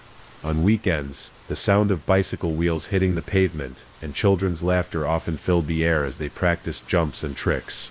Parents generally considered it safe. The lot was visible from several nearby homes, and in this community, watching out for each other's children was an unspoken agreement among neighbors.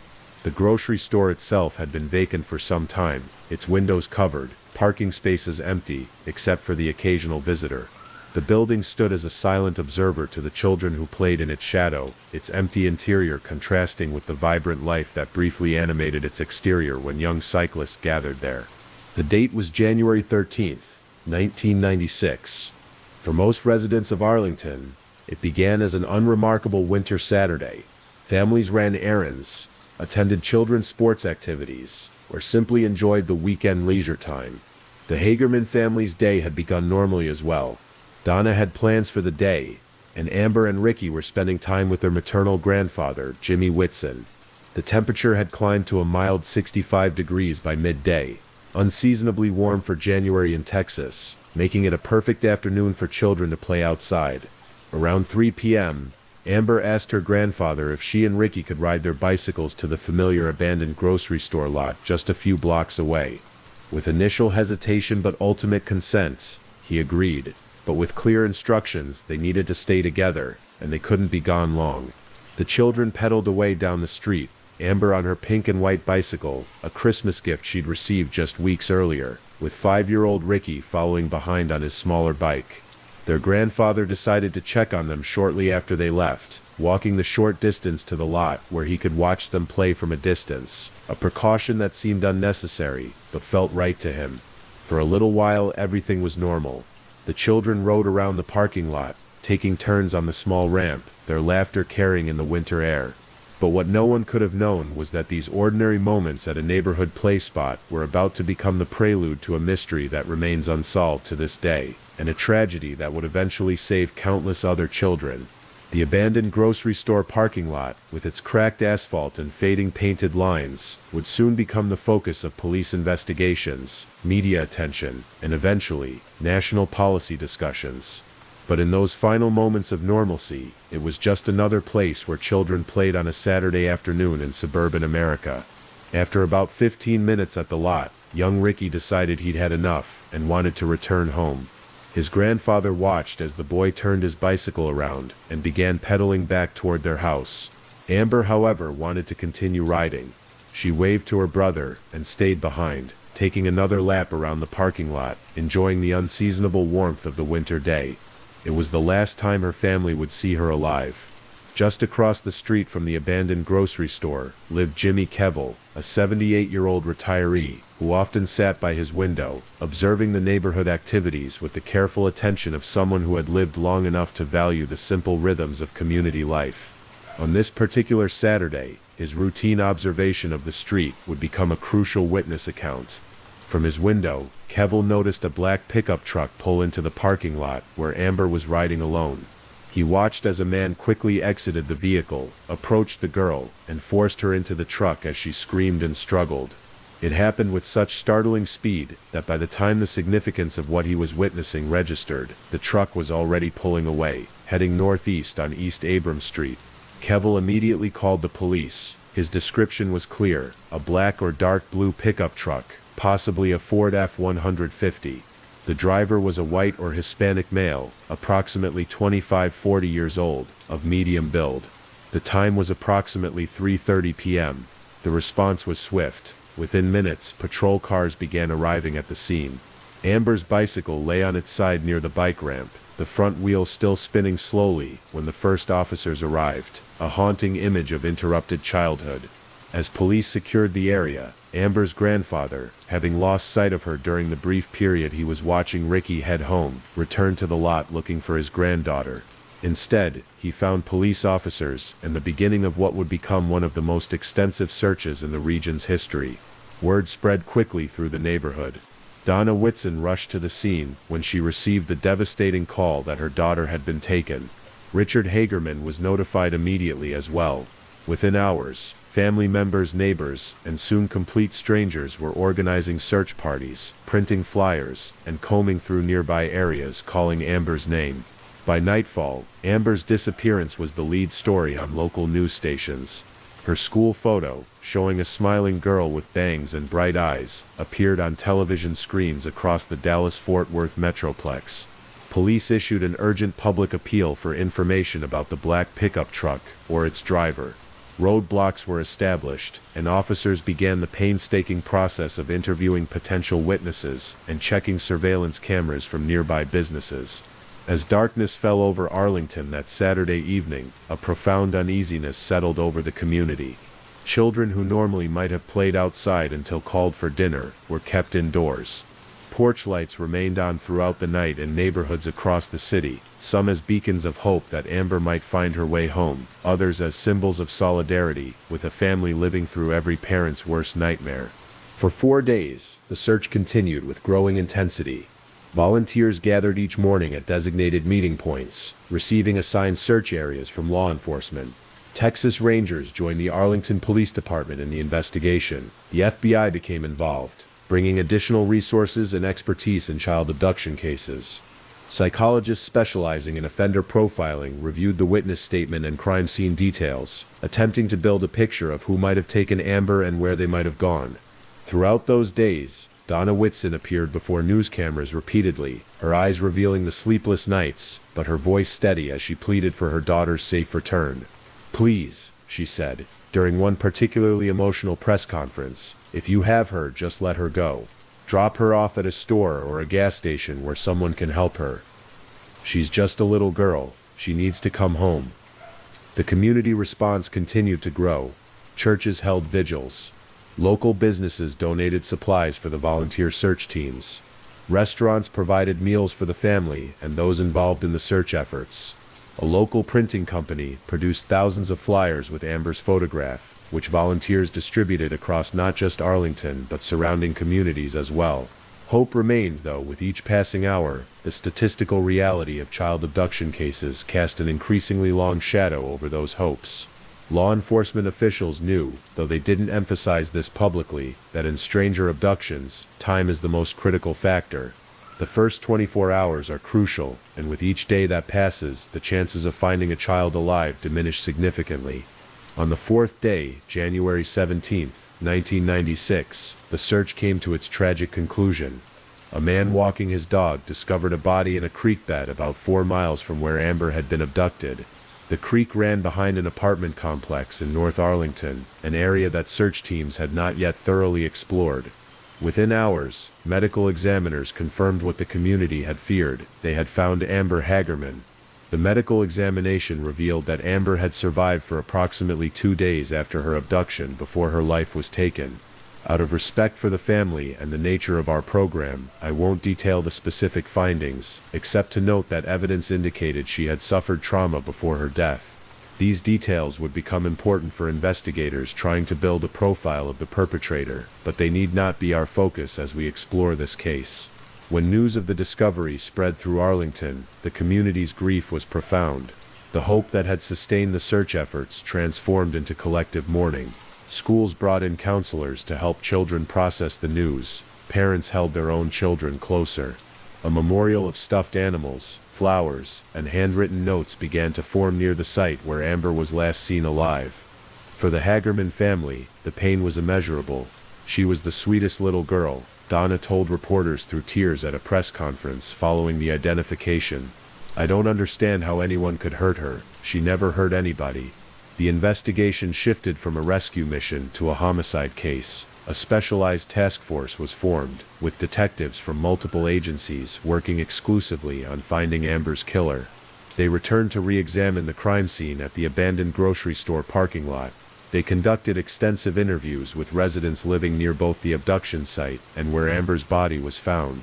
They sought surveillance footage from every business in the area that might have captured the black pickup truck as it fled with Amber. The witness description remained their most significant lead, a black or dark blue pickup truck, possibly a Ford F-150. A white or Hispanic male, approximately 25 or 40 years old, of medium build. It wasn't much to go on in a metropolitan area where such vehicles were commonplace. Investigators estimated that tens of thousands of similar trucks were registered in the Dallas-Fort Worth area alone. Despite the intensive investigation, weeks passed without a breakthrough. Tips continued to come in, thousands of them, but none led to the identification of a suspect. The case that had captured headlines began to fade from the front pages as the investigation continued without dramatic developments to report. But while the media attention may have diminished, something remarkable was beginning to take shape in the community's response to this tragedy. A transformation was underway, one that would ensure that Amber Hagerman's name would become known across the nation, not just for the tragedy of her death, but for the legacy of protection her case would create for countless other children. In the wake of Amber's murder, as the investigation continued without clear progress, the Dallas-Fort Worth community began asking difficult questions. How could a child be abducted in broad daylight from a public space? Could anything have been done differently? And most importantly, how could similar tragedies be prevented in the future? A few days after Amber's funeral, a woman named Diana Simone, who lived in nearby Dallas, placed a call to KDMX radio station. She didn't know the Hagerman family personally, but as a mother herself, she had been deeply affected by the case. She posed a question to the radio station. We have severe weather warnings that come across our television screens and interrupt programming. Why can't we do the same thing for abducted children? It was a simple question, but one with profound implications. The radio station brought the idea to local law enforcement agencies, who recognized its potential immediately. What if media outlets could broadcast immediate information about child abductions, including descriptions of suspects and their vehicles? What if those crucial first hours after an abduction could be filled with thousands of extra eyes watching for the perpetrator? Within months of Amber's murder, Dallas-Fort Worth broadcasters and local law enforcement agencies had formalized a partnership to create what was then called the Dallas Amber Plan, standing for America's Missing Broadcast Emergency Response, with the name chosen specifically to honor Amber Hagerman. The concept was straightforward but powerful. When a confirmed child abduction occurred, law enforcement would issue an alert with relevant details. Radio and television stations would then broadcast this information immediately, interrupting regular programming if necessary. The plan officially launched in July 1996, just 6 months after Amber's abduction and murder. No one could have predicted how rapidly the concept would spread. Other Texas cities adopted similar plans within months. By 1999, the program had expanded to several states. In 2002, President George W. Bush signed National Amber Alert legislation, creating a nationwide system coordinated by the Department of Justice. Today, all 50 states, the District of Columbia, Puerto Rico, and the U.S. Virgin Islands have Amber Alert plans in place. The effectiveness of the system has been remarkable. According to the National Center for Missing and Exploited Children, as of 2024, more than 1,100 children have been successfully recovered, specifically because of Amber Alerts. The system has evolved with technology, from radio and television broadcasts, to electronic highway signs, text messages, to mobile phones, and notifications on social media platforms. Throughout all this national progress, and the many lives saved, the investigation into who killed Amber Hagerman continued without resolution. As months turned into years and years into decades, the case remained open. Investigators continued to follow leads, re-examine evidence, and interview persons of interest. New detectives were assigned to the case as others retired, ensuring that institutional knowledge was preserved and fresh perspectives were applied. Forensic science advanced dramatically in the decades following Amber's murder. DNA analysis capabilities that were in their infancy in 1996 became increasingly sophisticated. In recent years, investigators have re-examined physical evidence from the case, using these enhanced technologies, hoping that advanced DNA testing might reveal what traditional methods could not. January 2021 marked the 25th anniversary of Amber's abduction and murder. The Arlington Police Department used the occasion to renew public attention to the case, holding a press conference to request new information. "We believe that someone out there still has knowledge of this terrible crime," said Assistant Chief Kevin Colby. "It may be a burden you've carried for 25 years, or something you overheard, or a suspicion you've never acted upon. Whatever it might be, we urge you to come forward now." The department also revealed that they had preserved tissue samples and items recovered from the crime scene that might yield DNA evidence, using modern techniques not available during the original investigation. For Donna Williams, formerly Whitson, Amber's mother, the passing decades have not diminished her determination to find justice for her daughter. She has become an advocate for missing children and child safety education, channeling her grief into efforts that might protect other families from experiencing similar tragedies. "I miss her every day," Donna said at the 25th anniversary press conference. Not a day goes by that I don't think about what might have been, what she would look like, what she would be doing with her life now. But what keeps me going is knowing that her legacy has saved so many other children through the Amber Alert system. Indeed, that legacy is perhaps the most remarkable aspect of this tragic case. From the worst moment a family could experience came a system that has spared hundreds of other families from similar pain. The Amber Alert has become so embedded in American society that many younger adults today have never known a world without it. The distinctive alert tone on mobile phones, the emergency messages that interrupt television programming, the electronic highway signs displaying vehicle information, all these now familiar elements of our public safety infrastructure trace their origins back to a single abduction in Arlington, Texas. The case of Amber Hagerman reminds us that even in our darkest moments, seeds of positive change can take root. It demonstrates how a community's response to tragedy can transform grief into action and eventually into protection for vulnerable children across an entire nation. As for the investigation itself, it continues. The Arlington Police Department maintains an active case file. The reward for information leading to an arrest and conviction has increased over the years. Detectives still regularly review the evidence, follow up on new tips, and incorporate advances in forensic science into their investigative approach. Perhaps most importantly, they have never forgotten the little girl at the center of it all. Amber Hagerman, who would now be in her mid-30s, had her life not been cut short on that January day in 1996. Her photograph still hangs in the Arlington Police Department, a reminder of an injustice still unresolved and a promise still unfulfilled.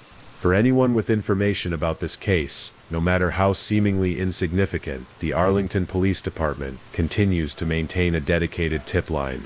Even after all these years, a single memory, a small detail, previously unreported, could be the key that finally brings resolution to this case and answers to a family that has waited far too long. As we draw our story to a close tonight, we're left with both the weight of an unsolved crime and the inspiration of a tragic loss transformed into a powerful force for good. Amber Hagerman's life was brief, but her legacy continues to grow with each child brought home safely because of the alert system that bears her name. In the quiet darkness as you drift towards sleep, perhaps take a moment to reflect on how a single voice, like Diana Simone's call to that radio station, can spark a change that reverberates across an entire nation. And perhaps remember Amber, not just as a victim of an unsolved crime, but as the catalyst for a movement that has saved hundreds of young lives. If you're still awake, please don't forget to comment where you're listening from and the current time in your corner of the world. Also, be sure to like this video and subscribe if you haven't already, so you don't miss our daily true crime stories for sleep. Now let's move on to our next story. 4. Clinton Bonnell was a man of discipline and honor, wearing his accomplishments with quiet dignity. Born and raised in a small North Carolina town, he grew up with a sense of purpose that set him apart. Excelling in both academics and athletics, he graduated near the top of his class in high school. His natural discipline and commitment to service led him to enlist in the U.S. Army, where he earned the prestigious title of Green Beret, a recognition reserved for those demonstrating the highest level of skill, resilience, and dedication. After retiring from his remarkable military career, Clinton embraced a new dream of becoming a physician assistant, channeling his determination into serving others in a different capacity. But on January 27, 2025, his life took a mysterious and tragic turn. Clinton vanished without a trace, his absence as sudden as it was baffling. Days turned into weeks as the search for answers grew increasingly desperate. Then in February, a discovery was made, a chilling revelation that shattered the quiet serenity of a rural pond and unearthed a story no one could have foreseen. For over a decade, Clinton served his country, carrying out missions in some of the world's most volatile regions. His military record was marked by commendations for bravery and leadership. To his comrades, he was an unwavering pillar of strength. To his family, he was a loving husband and father. Despite the intensity of his military career, Clinton made time for the little things: weekend barbecues, coaching his son's soccer games, and teaching his daughter to ride her bike. By 2025, Clinton had retired from active duty and was charting a new course for his life. He had enrolled in a rigorous program to become a physician assistant, a role he believed would allow him to continue serving others, this time in the medical field. His classmates remembered him as focused and humble, often staying late after class to help others study. At home, Clinton was balancing his ambitions with the challenges of a strained marriage. Friends said he was optimistic about his future, despite the difficulties.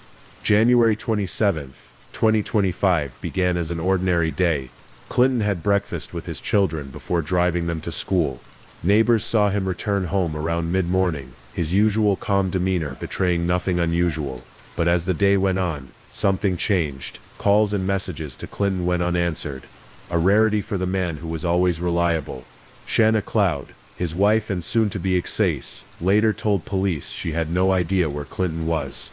They had been living in the same house during their separation, a tense arrangement that only added to the complexities of their relationship. While friends of Clinton reported that he had confided in them about the difficulties he faced at home, he had never expressed fear for his safety.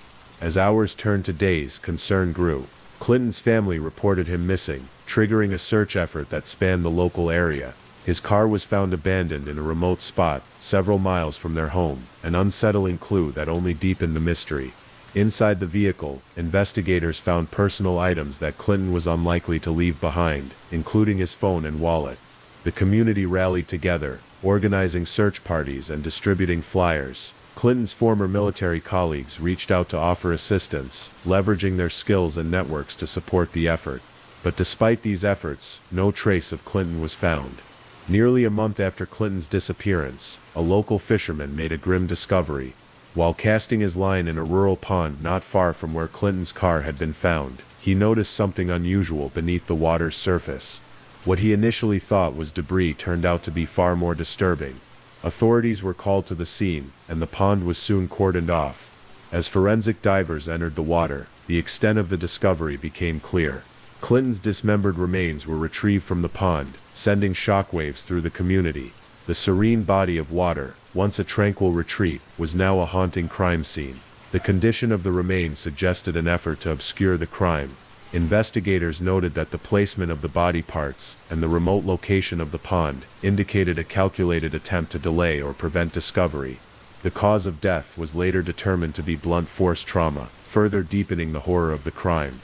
For Clinton's family, the discovery marked the end of hope and the beginning of a quest for justice.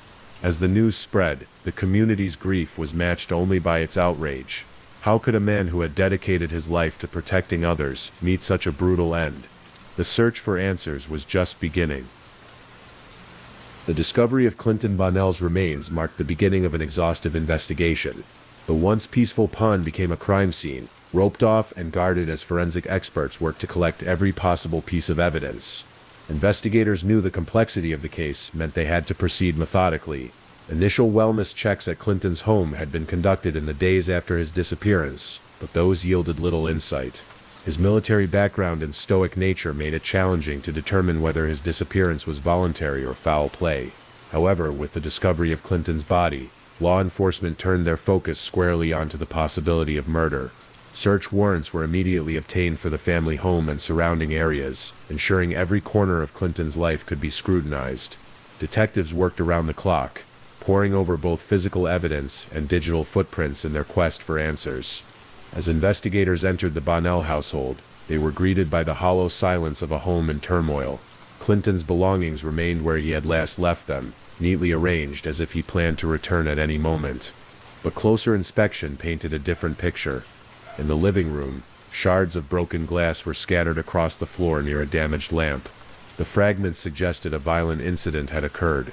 Further evidence emerged when trace amounts of blood were found near the doorway and inside the garage. These traces were later confirmed to belong to Clinton, solidifying the theory that the house may have been the scene of the initial attack. Forensic teams meticulously documented every detail of the house, noting the peculiar lack of attempts to clean up the damaged items or the blood stains. The disarray contradicted Shanna Cloud's claim that the household had been calm in the days following Clinton's disappearance. Investigators were now tasked with determining how a crime committed in a suburban neighborhood had gone unnoticed by neighbors and family members. The investigation began to accelerate as evidence came to light. One of the most crucial breakthroughs came from Clinton's phone, which had been found abandoned in his car alongside his wallet and other personal items. This phone became a treasure trove of information for forensic analysts. They found text messages exchanged between Clinton and Shanna that revealed the growing tensions in their relationship. Clinton had repeatedly discussed his plans for a peaceful separation, including financial arrangements and custody of their children. Shanna's responses, however, suggested hostility and resentment. In one message, she accused Clinton of prioritizing his career over his family, while in another she hinted at taking drastic measures to ensure she would get what she deserved. Digital forensic analysis extended beyond the phone, delving into Shanna's online activity. Investigators discovered disturbing search queries made on her computer in the weeks leading up to Clinton's disappearance. Searches such as "how to hide a crime" and "pawned locations near me" painted a chilling picture. These searches, combined with the timeline reconstructed from GPS data, pointed directly toward Shanna's involvement. Further evidence emerged from surveillance footage obtained from nearby businesses. Cameras captured Clinton's car traveling toward the rural area on the day of his disappearance. What struck investigators was the presence of a second vehicle following closely behind. This vehicle, later identified as belonging to Shanna Cloud, became a key focus of the investigation. The footage showed both cars heading toward the area where Clinton's remains were eventually found, but only Shanna's vehicle returning. Additional insights came from the financial records. Clinton had recently withdrawn a significant sum of money, which investigators initially speculated could be linked to extortion or threats. However, interviews with his colleagues and friends revealed that Clinton had no concerns about his safety, leading detectives to consider whether the withdrawal was coerced. Shanna's financial activity during the same period revealed no deposits matching the withdrawn amount, raising more questions about her intentions and actions. Shanna Cloud quickly became the prime suspect in the investigation. Her behavior during the days following Clinton's disappearance raised immediate suspicions. While she initially appeared cooperative, offering information about Clinton's habits and routines, her demeanor shifted noticeably as the investigation deepened. Detectives observed her growing unease when asked about her movements on January 27, the day Clinton vanished. Her alibi that she had spent the day running errands fell apart under scrutiny. GPS data from her phone placed her near the location of Clinton's abandoned car and the pond where his body was discovered. This inconsistency became a focal point for investigators. Interviews with neighbors and friends revealed a troubling pattern in Shanna's recent behavior. She had reportedly expressed frustration and anger over the couple's impending divorce, particularly the financial strain it placed on her. Friends described Shanna as emotionally volatile, noting heated arguments between her and Clinton in the weeks leading up to his disappearance. Clinton's colleagues also reported that he had confided in them about the challenges of living under the same roof as Shanna during their separation. While he expressed hope for an amicable resolution, he acknowledged the tension between them. In questioning, Shanna's explanations grew increasingly inconsistent. She struggled to account for the timeline of her movements on the day of Clinton's disappearance and offered vague responses when asked about the condition of the family home. Detectives noted that her answers seemed rehearsed, yet contradictory, further fueling suspicions of her involvement. By this point, the evidence against Shanna was mounting. Digital data, physical traces, and her shifting behavior all pointed toward her complicity in the crime. Investigators worked diligently to ensure every lead was thoroughly examined, knowing that the case hinged on presenting a compelling narrative supported by irrefutable evidence. March 28, 2025, marked a decisive moment in the investigation as law enforcement officials officially arrested Shanna Cloud. The arrest was executed following weeks of tireless work by detectives, forensic analysts, and legal teams. Shanna was apprehended at her residence, the same home she had shared with Clinton Bonnell, even as their marriage fell apart. Officers arrived early in the morning, ensuring the operation proceeded smoothly and without incident. Shanna, who had maintained her innocence until this point, appeared visibly shaken as she was escorted out of her home in handcuffs. The arrest wasn't just the culmination of an investigation, it was the beginning of her journey through the justice system. Officials cited mounting evidence as the basis for Shanna's arrest. The digital data recovered from her devices, her GPS records, the surveillance footage showing her vehicle near the pond, and the traces of blood found inside the family home all contributed to a case that prosecutors were confident would hold up in court. The arrest warrant explicitly stated the charges: first-degree murder and concealment of death, leaving little doubt about the severity of the accusations against her. The community watched closely as news outlets broadcast the scene of her arrest, with headlines capturing the gravity of the allegations and the shocking twists in the case. Shayna Cloud faced two primary charges: first-degree murder and concealment of death. The charge of first-degree murder implied that investigators believed Shayna had planned and carried out the killing of her estranged husband Clinton Bonnell, with premeditation. This charge carried the possibility of life imprisonment, or even the death penalty under North Carolina law, reflecting the severity of the crime. The concealment of death charge highlighted the calculated effort involved in disposing of Clinton's remains in a remote pond. Prosecutors alleged that Shayna had not only killed Clinton, but had also gone to great lengths to cover up her actions, delaying the discovery of the crime and complicating the investigation.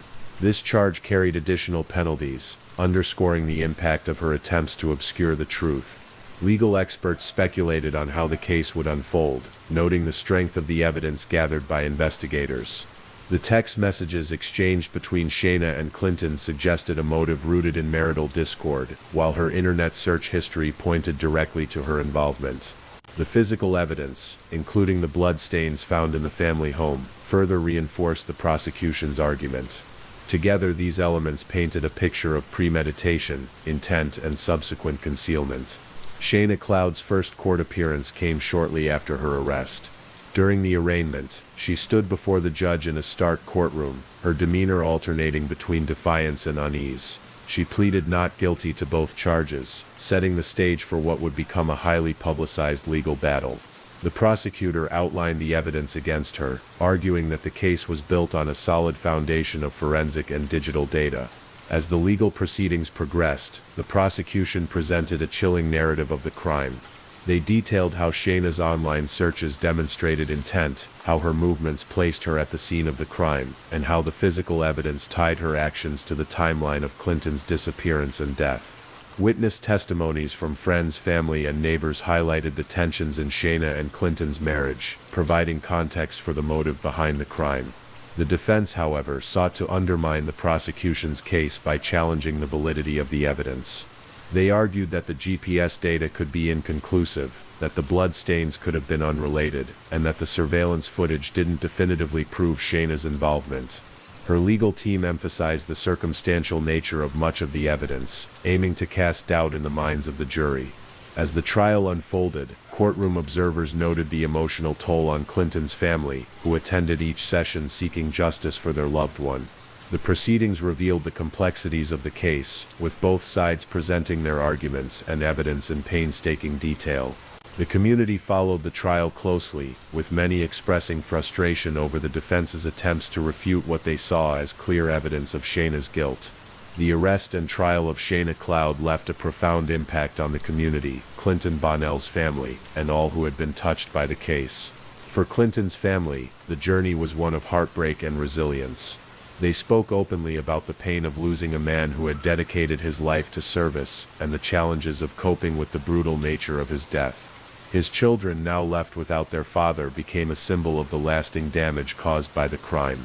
The community rallied around Clinton's family, offering support through vigils, fundraisers, and expressions of solidarity. Many felt the case had shattered the illusion of safety in their quiet town, serving as a grim reminder of how domestic tensions could escalate into unimaginable violence. Public discussions about the case often reflected broader concerns about addressing family conflict and preventing tragedies like this one in the future. For law enforcement, the case highlighted the importance of thorough investigation and collaboration across agencies. The detectives involved were commended for their persistence and skill, particularly in navigating the complexities of digital evidence and forensic analysis. The successful arrest and trial demonstrated the critical role of technology in modern investigations and served as a benchmark for future cases. In the end, the case of Clinton Bonnell and Shayna Cloud became more than a story of crime and justice. It became a cautionary tale about the consequences of unresolved conflict, the impact of violence on families and communities, and the enduring quest for truth. For those who followed the case, its lessons were both sobering and unforgettable. Clinton Bonnell lived a life of courage and purpose, qualities that defined his years as a Green Beret and his aspirations to heal others in the medical field. But his untimely death forces us to confront difficult questions. What drives someone to cross the line into violence? What warning signs are we missing in our relationships, our communities? These questions resonate far beyond this case, touching on the universal struggle to understand the darkness that can reside within human nature. Could Clinton's life have been saved if someone had intervened earlier? Could the cracks in his marriage have been mended, or at least addressed before escalating into tragedy? These are questions we must wrestle with, not to rewrite history, but to learn from it. This story is one of loss, heartbreak, and the fight for justice, but it is also a story of resilience. We owe it to Clinton and others like him to reflect on the lessons these tragedies leave behind. How do we build better systems of support? How do we ensure we notice the signs before it's too late? Share your thoughts in the comments below. Every perspective adds something valuable to the conversation. Our background sounds will carry you into tranquility as you drift towards sleep. Thank you for listening to tonight's true crime story. Rest peacefully, knowing that another story awaits you next time, ready to accompany you on another journey toward restorative sleep. And until next time, stay safe and take care. Good night.